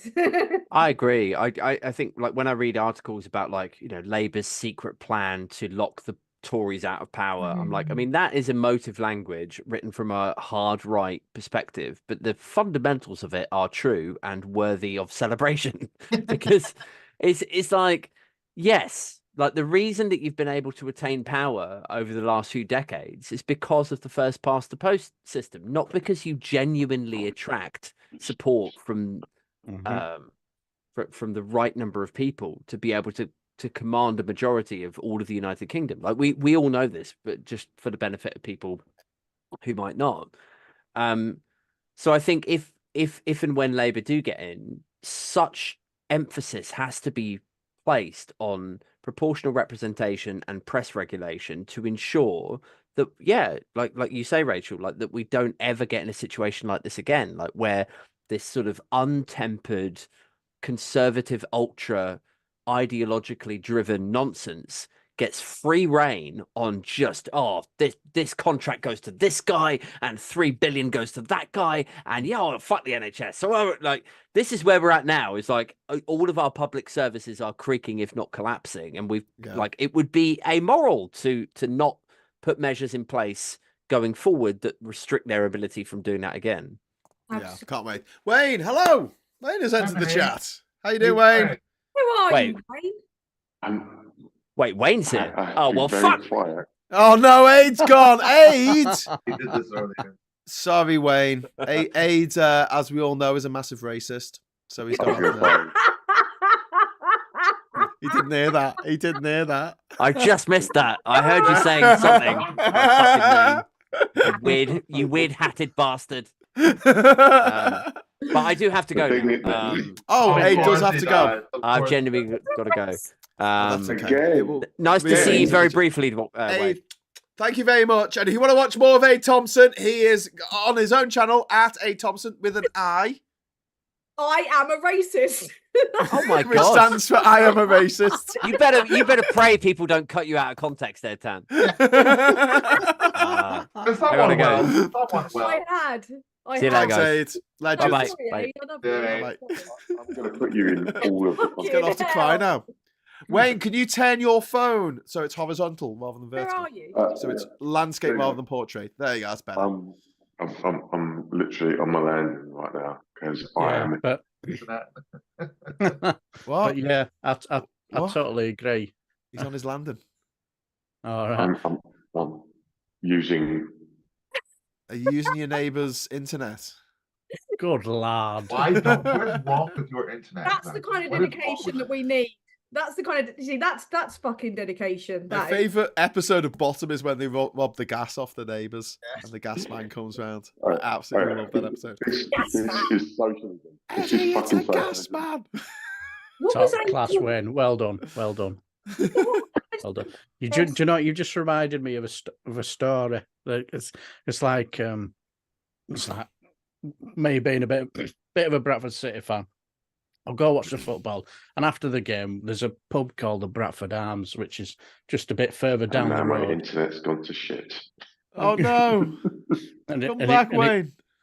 And in there, there's a guy called got to sit him when because he doesn't pay for the internet. What he would do is we'd get in a pub. Next door is a job centre, and he's sat there and going, Terry, what are you doing? Why have you got your arm out the window with your phone? So I'm using the job centre's website to have a look on the internet. That is genius. Do you know what it reminds me of? I remember back in the day when you had the old black and white tellies and you had your aerial. Oh, well, there are people that used to steal cable. They used to steal cable from their neighbors. Oh, they did used to steal cable, didn't they? It wasn't just the Yeah, tellies that were black and white back then. Everything was black and white. Yes. Yeah, I still remember 3 channels, mate. I think I might remember 2. Monochrome, like the whole world was. Bloody hell! Oh, it was. You And it remember the war as well? Yeah, I remember the. I'm Connor McLeod of the Clan McLeod. I've told you that. Oh my God. There can only be one. There can only be one. You Spanish peacock. Graham, what the fuck Yes. was he talking about? What was he talking about before he left? And there was that you accused him of being a racist. I think. No, what it was just basically because Wayne was turned up and he went, right, I'm complacency. leaving. No, but before that, what was Complacency. Talking about Complacency. complacency. Oh, complacency. Are we about becoming Brexit. dangerously complacent? Yeah, no, well, yeah, it's hard to tell. Aid has formed. He's done that before when I've turned up and done well. Well, there you go. Secure, man. He can't handle it. He can't handle it. Can't handle anything. But no, I'm going to be ripping him later about that. The I in Thompson stands for I'm a racist. I'm a racist. I can't believe that I said that. But he did do that. He did say that thing about your mum that time, so I've got him back for you. So there we go. There we go. Yes. No, I don't think. Take that, Aid, if you're still watching. I will get this point out. I will. I can't let it fall out of my head. The polls aren't even taking into account tactical voting. That's what I was thinking in my brain about 10 minutes ago, but I lost it and you reminded me. Yes. they're not even taking into account what we're going to do. It's just voting intention. So, and we're trying to make the tactical vote campaign go mainstream. So if that comes to fruition in the way that we're anticipating it, or we're going to push for it to come to fruition, it could be even fucking worse. But then there's also the worries that we're gonna be in this 92 situation. But I don't think we are in a 92 situation. I think you're right. I think one of the things we have to watch out for, though, are the quiet Tories. I was talking to a mate of mine in Liverpool this afternoon about this. Tories. Quiet Tories. Now, the thing is, the one thing that I will give Starmer a lot of kudos for at the moment, a lot of credit for, is the fact that those quiet Tories are probably not going to vote because they won't be scared into voting by Starmer. And that's all he's been trying to do these last few years, is just try not to scare them. He hasn't been trying to cut our vote. I don't think he cares whether we vote for him or not. But like, he just doesn't want to spook those quiet quiet Tories. Yeah, the Middle England. Yeah. Do you know why? Do you know why they won't vote? Because I'm going to be like on top of the building opposite the polling station, just with a sniper rifle. Or we could just super glue their front doors closed. That would work. I'm not. I'm going to fuck your life. Super glues in the lock. Thanks for the super chat, Puddinator. Thank you very much. I know we need a public mandate for PR, says Puddinator. So I see us pushing it in term 1 for it to be a main point in the second term manifesto. It will be a second term thing. Yeah, definitely. Yeah. Definitely. First term, there's no fucking. You've got to focus. And they wouldn't be able to put it in without a mandate. No, they wouldn't. I think they're probably going to put something quite woolly in the election manifesto saying, we need to strengthen our democratic system without actually spelling out how they're going to do that. Loosey-goosey. Yeah. Some loosey. And then that'll allow them to push that way. I think is what the kids call it, isn't it? Foreshadowing. Yeah, I think the same, and I think it's definitely going to be a term 2 thing, but it's also in the second term, it's going to be they're going to have probably a bit more freedom. It just depends on just how bad it is in terms of what we're inheriting, because you've got to remember we're inheriting a shit show. And there's loads of people out there going, oh yeah, this is top of the priority. It's like, no, it's top of priority for you, mate, if you're okay and you're able to come living a good life. Struggling. It's not top of the list for people that have, because of Liz Truss, lost their fucking house, is it? What's top of the list for them is making sure that if they go to a hospital, they won't die, that they can pay their mortgage, they can pay their rent, and they're not, feeling like they're struggling constantly. So you've got to kind of really think carefully about what are our priorities and what are like everyone else's priorities, because we get this like tunnel vision on the left where we just think about things that matter to us in terms of priorities, and other people have got other ones. And, Labour's got to unfortunately cater to every fucker, not just us and what we want. And why not? I wish, if only. It's like, I would like a pool. I would like an animal farm in my back garden that I can cuddle every night. That would be like, I love that. They're the 2 weird things that popped immediately into my head.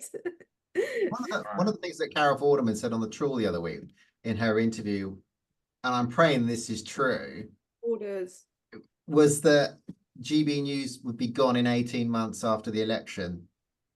And I was like, oh, wouldn't that be nice? But did you say that? She reckons that would be they're losing £30 million a year. So at the point where that becomes, it will become untenable. Untenable, yeah. Well, they're just like, we're just burning money here. This isn't getting through to anyone. Charlotte has a question about my invite. My GB News uninviting me to speak to Sunak last week. GB News claimed to be invested in the marketplace of ideas. Why not engage in debate? You weren't going to twat Sunak, were you? Well, no, I wouldn't hit someone smaller than me. But also, I lied. They asked me who I voted for in the last few elections. I said I voted for the Conservatives. I said I voted for Brexit. I said that I wasn't decided on who I was going to vote for next, knowing quite well, having been on shows like this before, the answers that they need to fill their quota. They're not going to find someone who's a professional in their 40s, right, who votes Conservative. They just don't. They just don't exist. So they find someone like, okay, this guy is doing quite well, and He's going to vote Conservative or maybe not. So that's why they said yes in the first place. The question I asked was quite a good question to do with Brexit, because it meant I could ask a question about Brexit, but it wasn't necessarily having a go at Brexit. It was more about the implementation of Brexit by the Tories. But they must have Googled me. They must have looked me up and said, this guy's full of shit. He lied on his application form. So let's tell him he can't come. So I kind of get that. But at the same time, I've put in a Freedom of Information request to ask who my data was shared with, because that's going to be the interesting thing.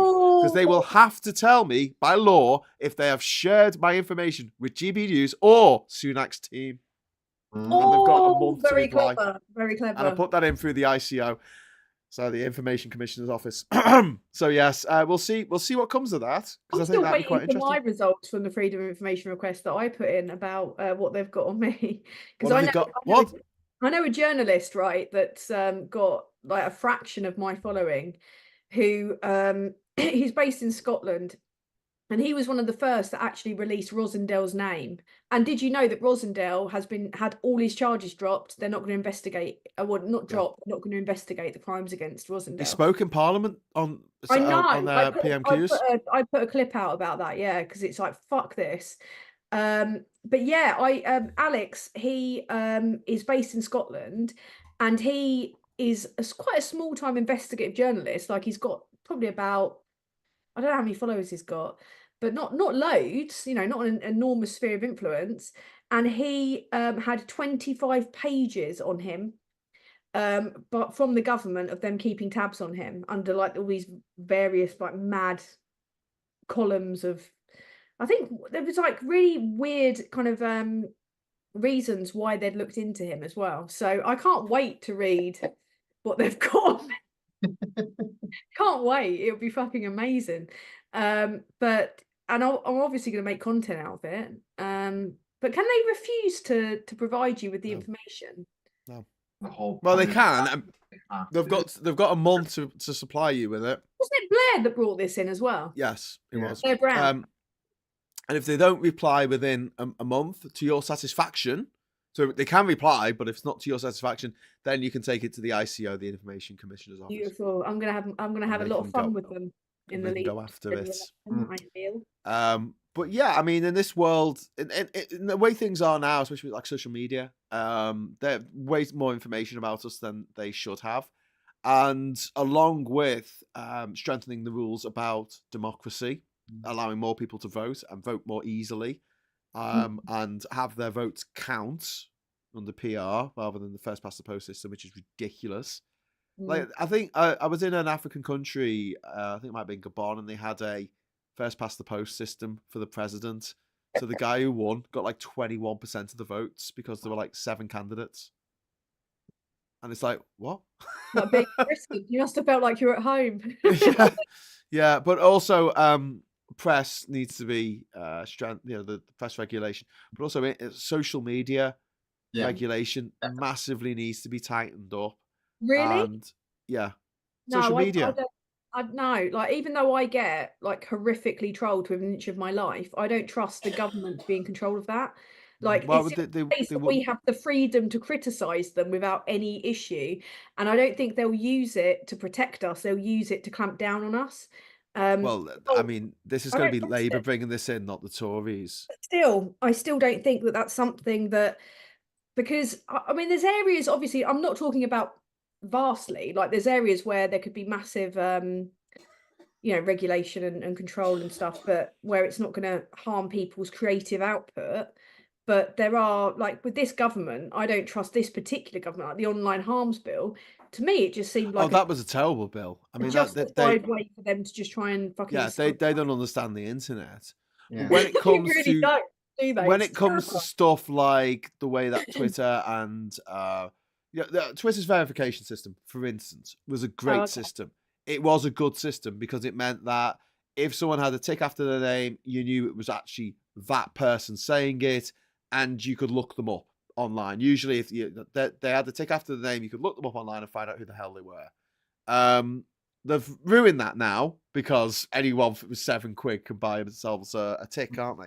But something like that, where it's like we need to have a system where if people want to be anonymous and be horrible, then their messages aren't going to be seen by that many people.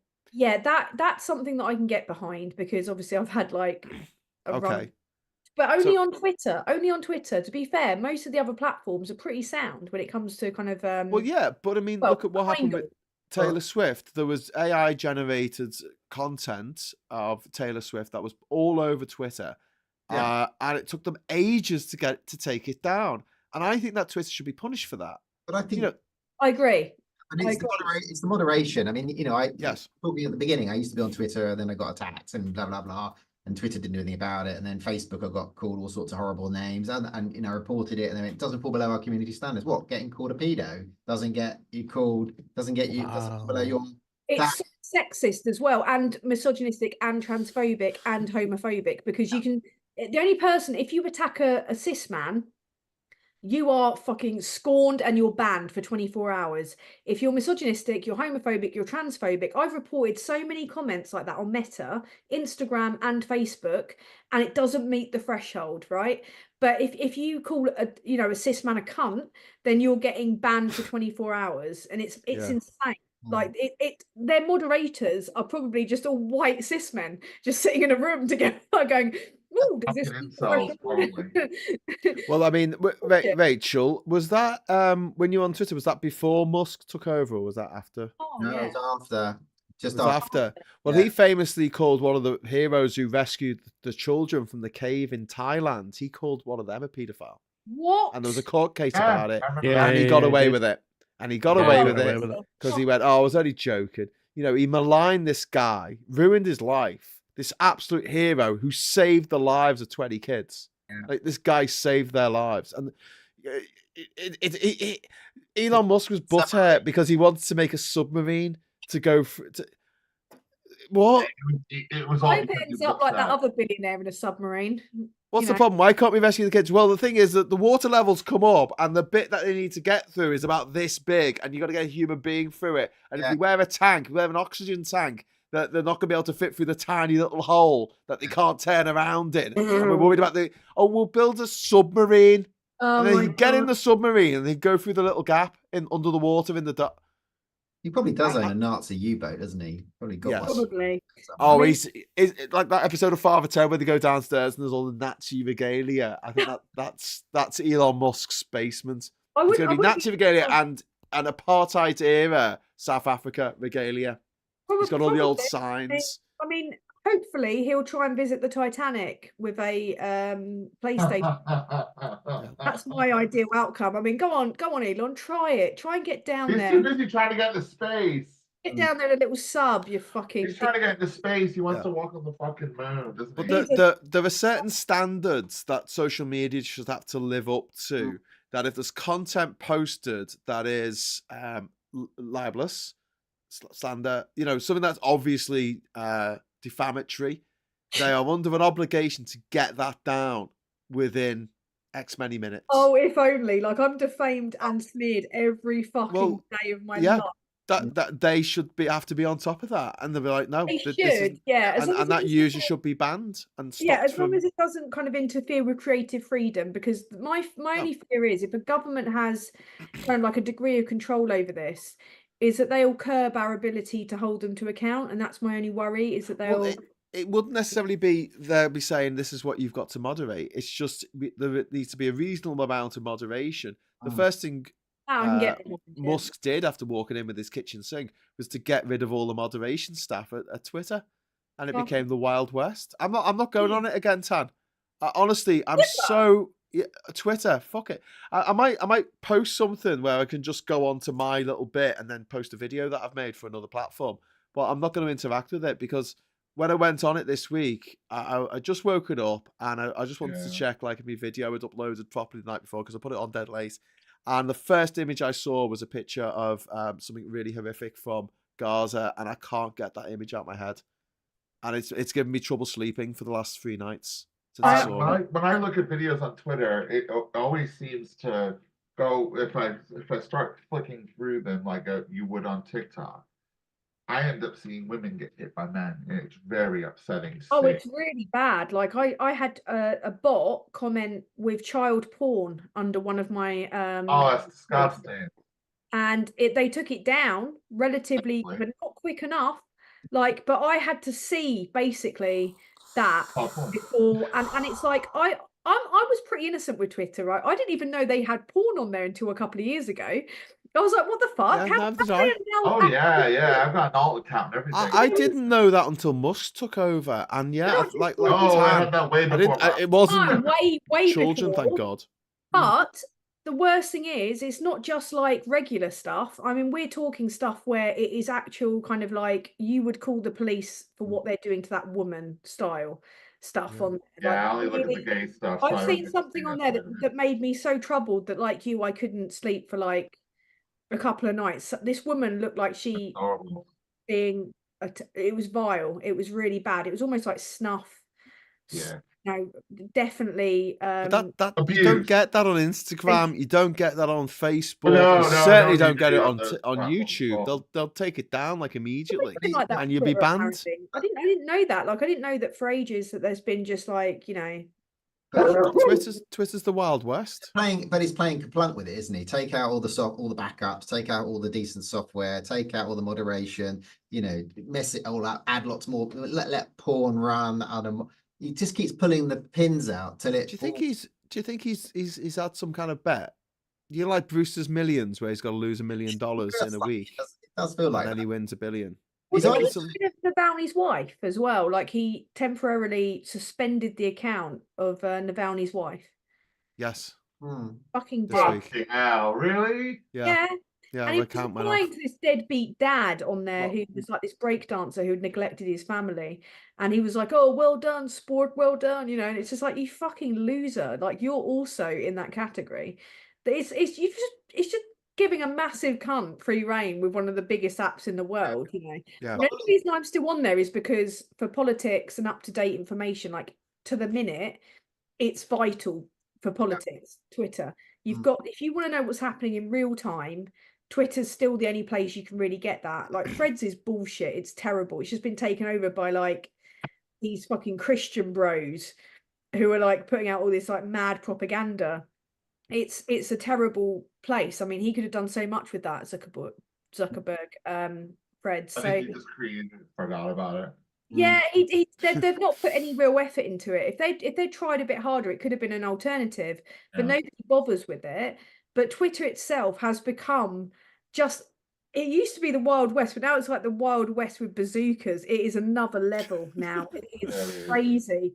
It is out of control. Like I could put a picture up, right, of me just talking about my Sunday, and I have about 5 guys immediately calling me a.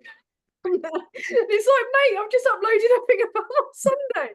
It's like, calm down. But no, it's crazy. Yeah, like no matter what you say, there will be immediately about 10 bots either saying, "Look at my ass in my bio," or like just random, really kind of like explicit images popping up on your screen. You're just like, whoa. We'll never forget it. We'll never forget these days, will we? Politically. No. With apps, like the absolute lack of control. It's I thought MySpace was the Wild West back in the day. That's how naive I am. MySpace is so tame. Because people had like mad wallpapers on their pages that you couldn't read the words. Can I just stop for a second? Because One Angry Pagan's just dropped in a £5 super chat. Thank you so much, One Angry Pagan.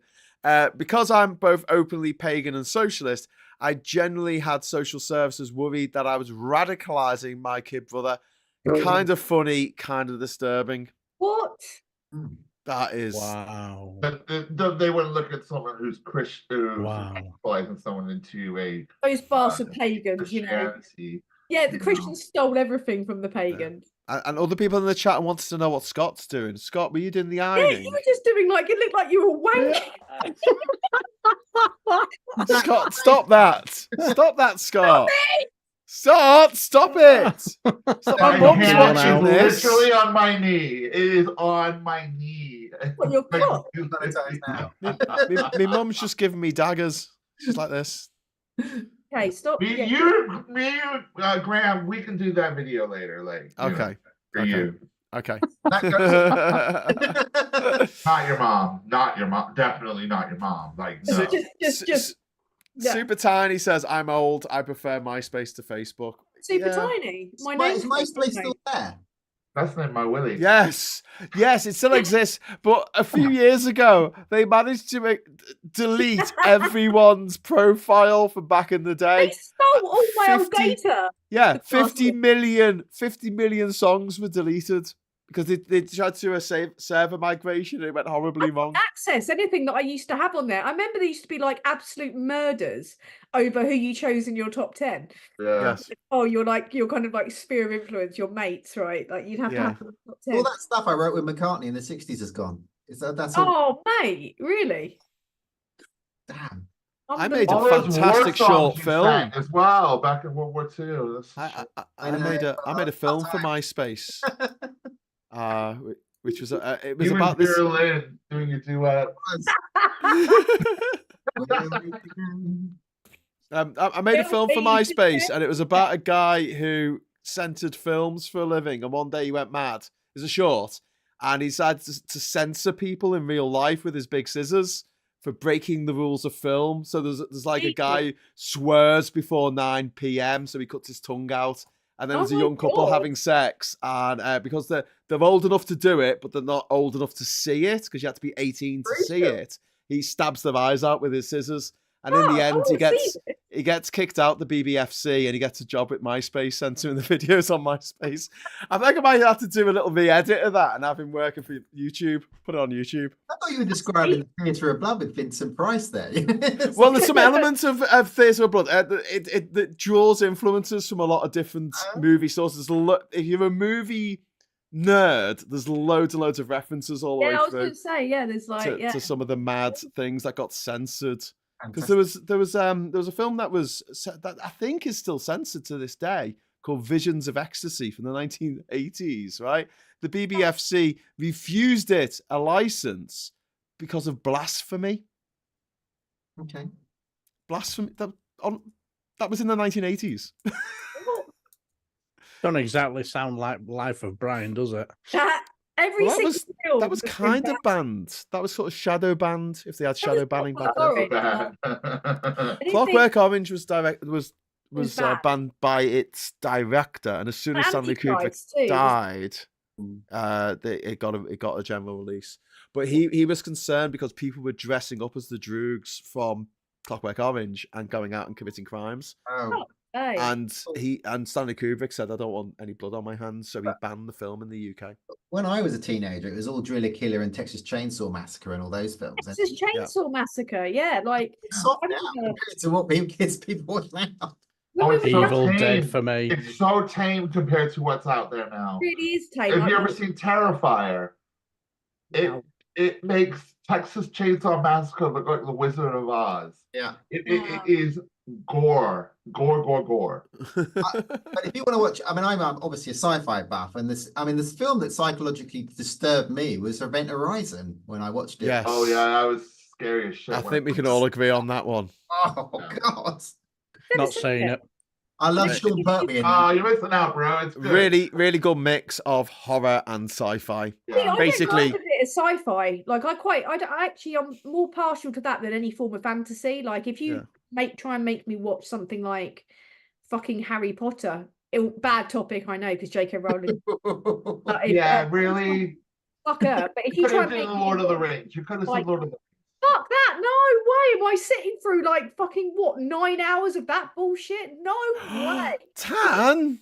What was that Tits and Dragons one as well? I do. Gandalf is transphobic. He had to go at me. He went, "You shall not pass." What's that other one with the Tits and Dragons? I know what the answer is, but I'm just enjoying you doing this. Just keep going. What's Tits and Jungle and Dungeons and Tits? No, it was Game of Thrones. Yes. Oh, that was brilliant. You missed out on that if you didn't watch. This is the BSL symbol for. I'm really sad that I missed out on Game of Thrones rape scenes into things when they don't have to. Yeah, I'm really sad I missed out on that. No, it's just bullshit to me. The only fantasy I like is Zelda, like Legends of Zelda, all the way. Ocarina of Time. What all an the way 8-bit through, computer definitely. game from the 80s. No, it's still going. Computer games are for No. kids, Tan.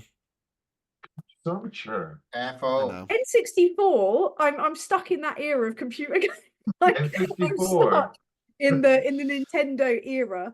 You're playing Mario Kart, are you? I'm fucking unbeatable on Mario Kart. Like, I will challenge you on that. I've won a bet I am against a the grown shit on man Mario for £100 and a bag of weed for Mario Kart. So It's your on. Let's do this shit. I will take you up on that offer of having your ass kicked. I've won bets. Mario Kart Wii. Mario Kart Wii. Mario Kart N64 all the way. Like, Okay. getting air on the corners, you know. Okay. Watch my Charity Mario turtle heads, Kart guys. race. Watch my turtle heads. Rainbow Road. When I was 17 years old, I won £100 bet against a grown man on Mario Kart because he didn't think that I could beat him. He didn't know my skills. Oh no. Oh, I think I was. I love the idea of Tam being a Super Mario Kart hustler. Oh, I was young, and I went off to a rave with all his money and all his I love the idea of you taking the money and going, I'm off for a rave. Whee! Hey! Why's that right? Celebration. I went off to a rave that night with How did that happen? £1 in my pocket. I don't and know. No. How did that satisfaction of happen? having beaten a sexist. So How did you get that? Yeah. No, that is amazing. That's turn it on. If you go down to reactions at the bottom, recognize hand gestures, and also I think this does something. Oh. I got raise your hand. That's it. Recognize hand gestures. Yeah, you need the If I not got the latest one or something. I think it's that does the Reactions. I've got reactions, but it's just giving me Or is it emojis. AI companion? If you click the little uptick thing, it says recognize hand gestures. You must not be updated. You're not This is the ahead of latest the curve, version. like me. oh, might have it's because I got a background in. I don't. Where the hell's my thing? Oh, I'm just getting emojis when I look at it. Yeah, me too. Yeah, I'm just getting emojis. Play chime for raised hands, recognize hand gestures. That's what I've got on mine. Raise hand, lower. Look, that's me raising my hand. Yeah, I've got a raised hand and I can lower my hands. Hand gestures. It's like, you know, Look, I'm laughing. 1,000 monkeys with 1,000 typewriters. Look, it's a party. Look, I love you. Oh, Yeah. Oh God! Right, this is descended, isn't it? This is descended into complete not. What is there a conversation topic you would like to talk about, Graham? Well, I was going to wrap up at 11, which is in 6 minutes. So Good idea. I just want to chat for a bit longer. But I was going to go round and do the thing where I ask about your news story of the week for Oh Good or fuck, Ill. I've been out the loop. So, does anyone want to go first? Not Tan, I'll go obviously. If you, No, Tan's got to do a little bit of Oh, wait, homework hold on. as Scott talks. I raised my hand. Oh my God, you've moved! You've moved on the screen Oh that's going out shit! on Sorry, YouTube. Graham. No, you got down. You got down again. It's all right. It's all right. You can. Is that You okay? just took Rachel's You're not gonna place. ban me again, are you? No, I'm not gonna ban you. Promise. Okay. Ban him. I still feel bad about that. I know. That's why I brought it up. My accidental Ban him. banning. Okay, go on, Scott. What's your story of the week? Obviously, the story of the week was the chaos of Wednesday in the House of Commons. We've only got 6 minutes left. Yeah, basically the chaos of the House of Commons. How a vote to make an official stance on a ceasefire of a bloody war turned into a Embarrassing. an embarrassing display of self-service and political batshittery. Good description. That's basically it. Yeah. 6 minutes. Okay, Go ahead. I think we've talked about this at length on the Morning Brew. I also talked about it in PMQs when I did the commentary on Wednesday and today on the agenda. So we talked about this a lot on this channel this week. And I've all the stuff that I'm looking at just suggests to me that the SNP did not have to put those two words in the motion, the two words being collective punishment, which accuses Israel of a war crime.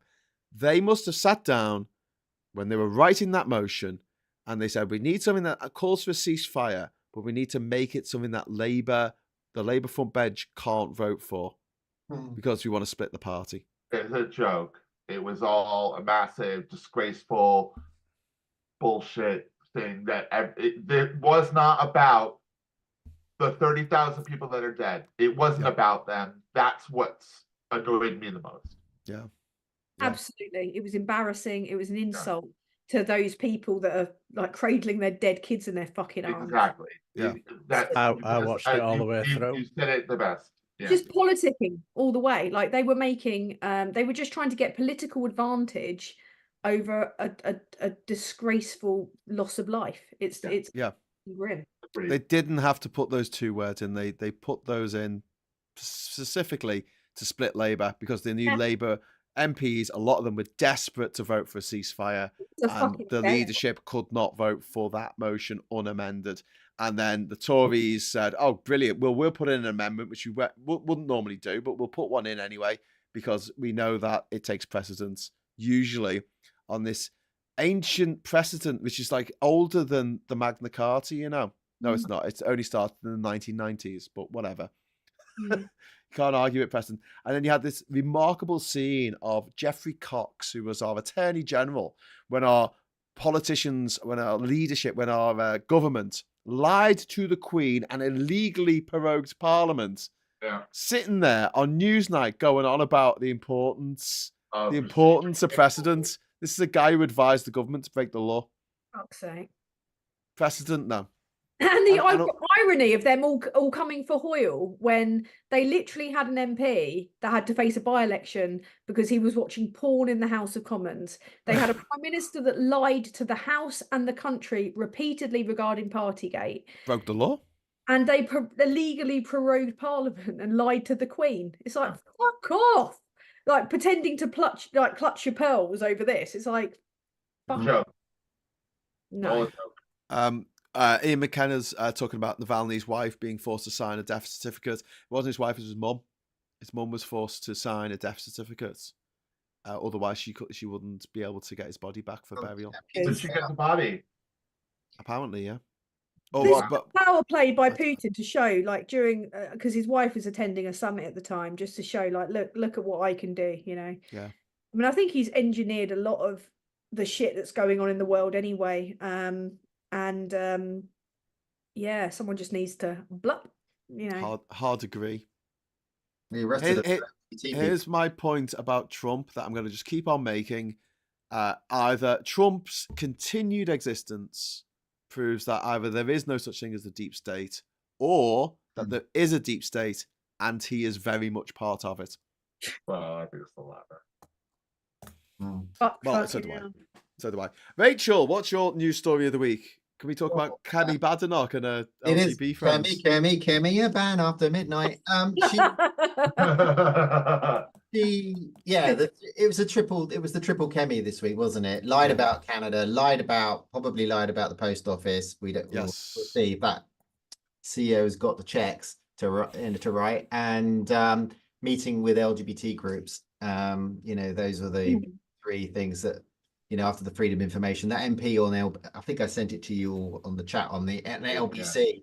He had the information. The only people she met were transgender trend and Sex Matters, which are not particularly happy. Bradshaw, Ben Bradshaw, Labour MP, great guy. Trans fringe groups, basically. That was my. I mean, just on the flip side, as a little sort of sub, I love the thing, the impeachment in America, where they've now just discovered that their biggest witness was a Russian asset. Which are Russian assets. And this is even better because on Fox News, they were giving this big spiel about how his qualifications are unimpeachable. He speaks multiple languages and he's got no reason to lie. And this is the guy who's brought this evidence against Hunter Biden that was going to bring down President Biden in a catastrophic, what's it called? Impeachment. Yeah, it's all very embarrassing for them. It turns out he's a Russian asset. Yeah. Like Trump. Fucking hell. I've actually found a really good one, which I'd Go on. forgotten about on my Twitter timeline, right? I don't know if you're familiar with Edwin Hayward. He's the guy Yes. that wrote Slaying Brexit Unicorns. I've got a copy of that. And he wrote, this is something that ducked under the radar because everything was so mad this week, right? He was like, here's a new fiasco the press haven't picked up on yet. You're welcome. When you go to the Popular Conservatism website and click to join their mailing list, you can see the full names of the last 30 people who have joined. And some of them on this mailing list. There is Right Honourable Hansi Fumbler, Suck My Fat Dick, personal favourite. What website is this? Be a pal and just fuck off. Suck my cock, spelled K-O-C-K. This is the Popular Conservative website. People to sign Lying up. Tory. Oh, wonderful. Yeah, so you can see the list of people, and fortunately, our people have been coming through because some of these names are fucking hilarious. Amanda Hugginkiss, obviously, on there. Smell my nuts in there. Smell Lying Tory, but I think my favourite is personally Suck My Fat Dick because you know, but yeah, so there's a massive possibly like a massive breach really because they're just showing the names of everyone. Yeah. Also, I don't know what they're doing. There's people here if you want to name check them: Clifford Headley, Curtis Inkhart. I don't know if that's real or not. Enoch Powell. Yeah. Sad white twats. I love the fact that people find out. It's like when Gullis did his GoFundMe and everybody left all those rude messages on it and then asked for their £1 back.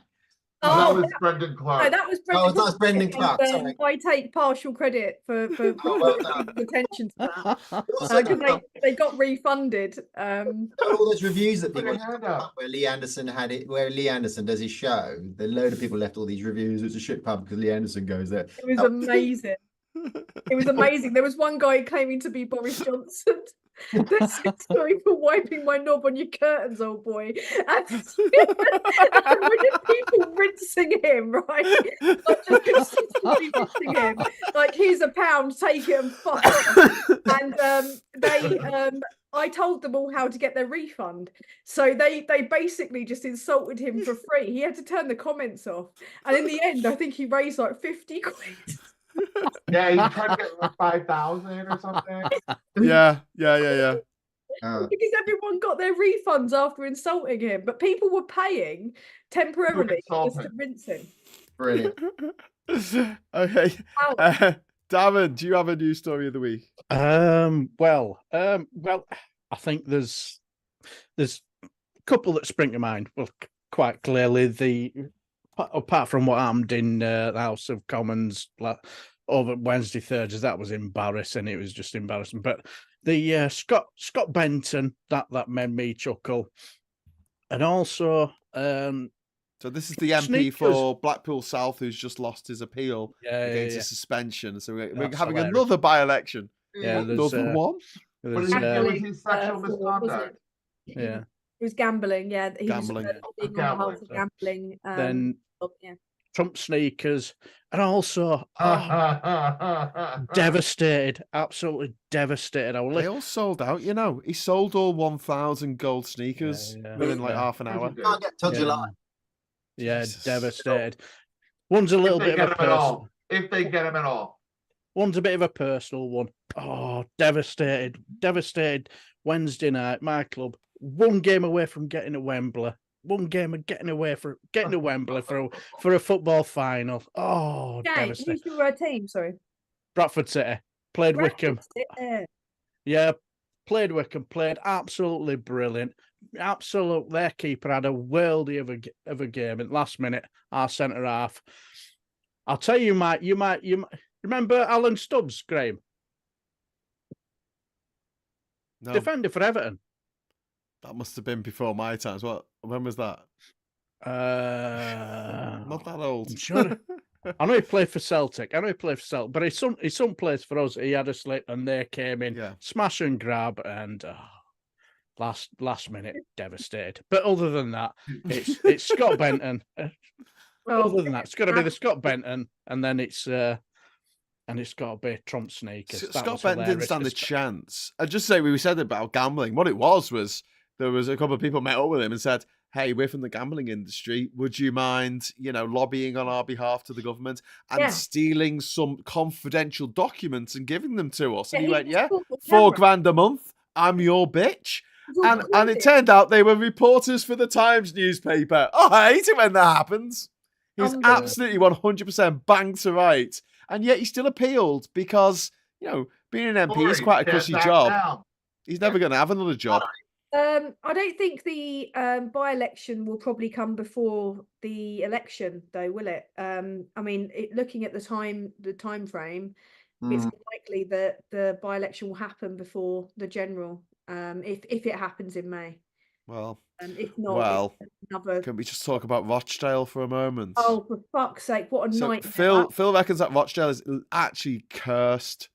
There was I think there was a Romany traveller who was trying to sell some pegs or something a long time ago, and the people of Rochdale didn't want their pegs, and now they're cursed, and their children are cursed, and their children's children are cursed. So the Green candidate's been dropped by the Green Party because of problematic tweets, I think, that came out. The Labour candidate's been dropped by the Labour Party because of some anti-Semitic comments that he made during a Labour Party Labour councillors meeting. George Galloway is standing. Oh my God! And the Tory candidate is is it Reform or Refuck or whatever? He used to be a Labour candidate. Dansuk, used to be but he was suspended by the Labour Party for sexting a teenager. Yes. And when he was asked about this in an interview, which was just like absolute car crash interview, on one of the, I think it was the BBC or something, and he was like, "Yeah, no one cares about that. That was a long time." And you're like, "What I want to talk about is what I can do for Rochdale." I'm like, fuck off. Go get another job. Do you know what I mean? Just get away from politics entirely. Mate. And you've been sexting fucking teenagers. The cat thing on Big Brother was, you think that would finish anyone, but... Oh, Galloway. Well, that's Galloway. Yeah. Oh, is that Galloway? Sorry, that's Galloway. Sorry. No, Galloway's not a paedophile. No. He's a lot of things other than that. Cunt. Yeah, he is a massive... Oh, I don't know, though. He's yeah, I mean, don't quote me on it, but I've heard rumours about him. Jesus. He's a horrible man. He is just, he's not, and he's there for himself. He's not there for any greater good, or he doesn't give a shit about anyone or anything but himself. Jumping on Palestine as a way to try and win the fucking election, which is grim in itself, like really grim. Well, he's always used to be in Bradford. The Palestine thing, though. He's talked about that loads of times. Yeah, he used to be in Bradford, and there's a little bit of a tale when he was representing Bradford for whatever respect or whatever. It were around the time when I think it were 2014, 13, something like that. There were a new pub that opened, and they just quietly sent him a tweet asking, "It's our opening day. Would you like to be our guest of honor?" And the amount of vile vitriol that he sent back to them was vile and disgusting, saying, I don't drink, blah, blah, blah, blah. They just says, "We only asked you." Is this George Galloway? Yeah, it did. Yeah, it did. Yeah, he comes across as a nasty piece of work. I just noticed that every of these small parties, Reclaim, Reform, Respect, and Rejoin, all begin with the letters RE. Fucking hell. Well, Galloway. That's absolutely remarkable. I know. I just wrote them down. He's pro-Putin as well. Like he's Oh yeah, he's definitely a Putinist. Fucking I'm going to use that word as often as I can because I want it on TV. I want someone to say to a Tory MP, "Why are you parroting this Putinist propaganda?"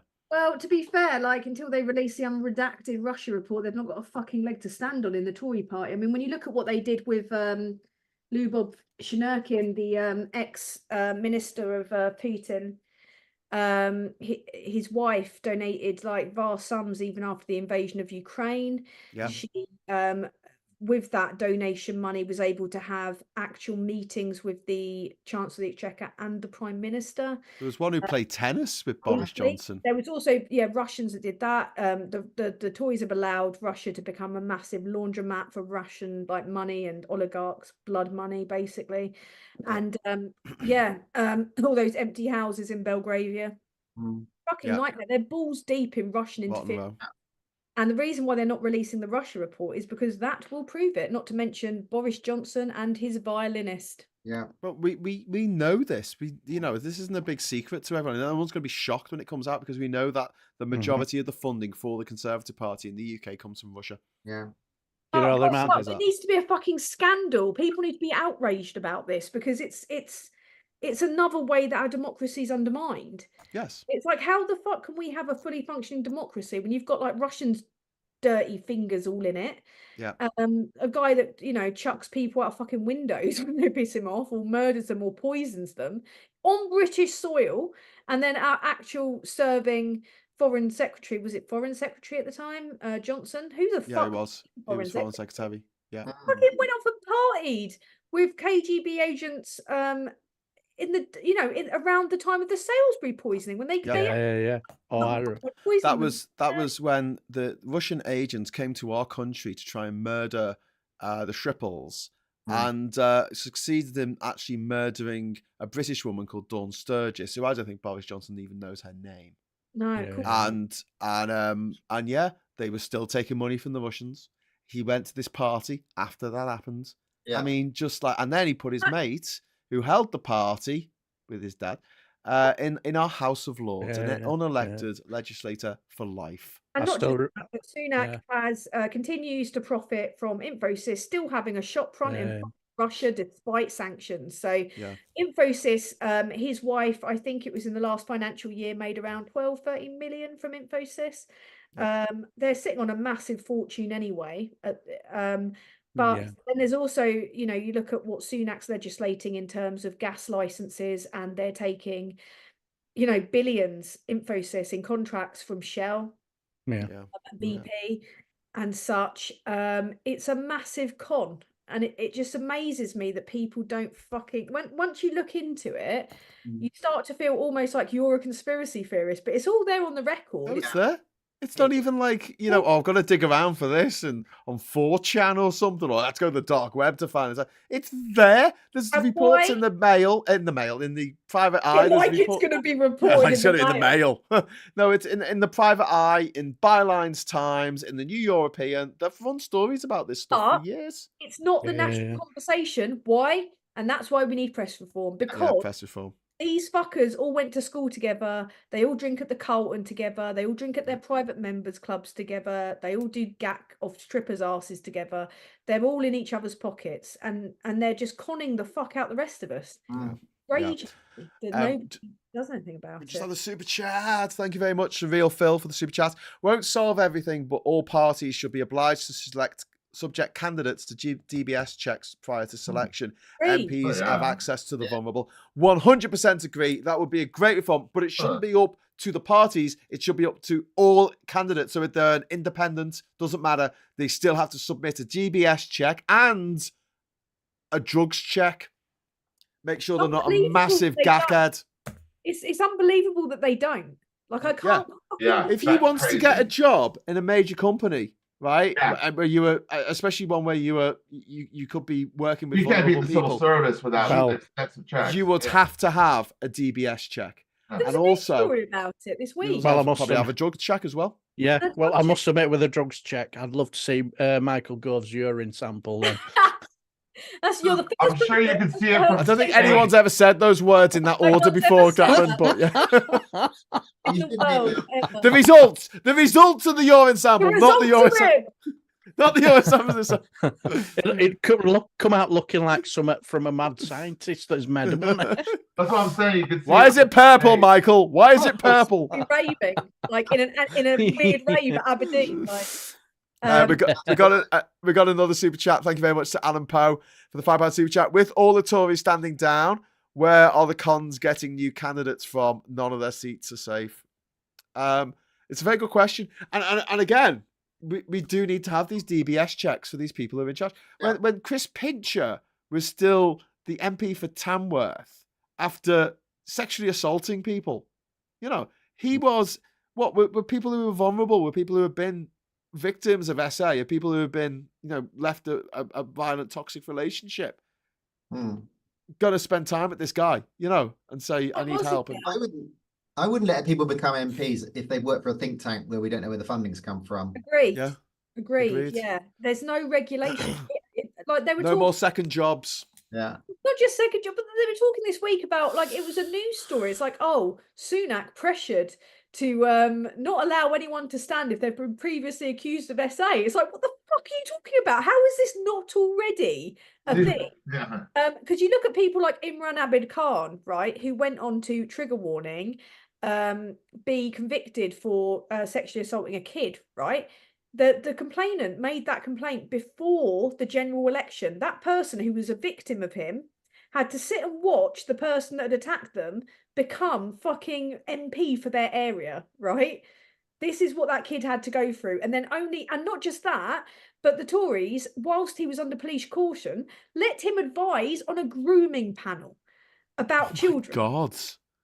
This is what they do, right? And he you know, the Tories just sit on their hands and do nothing. They knew about this before he stood in the 2019 election.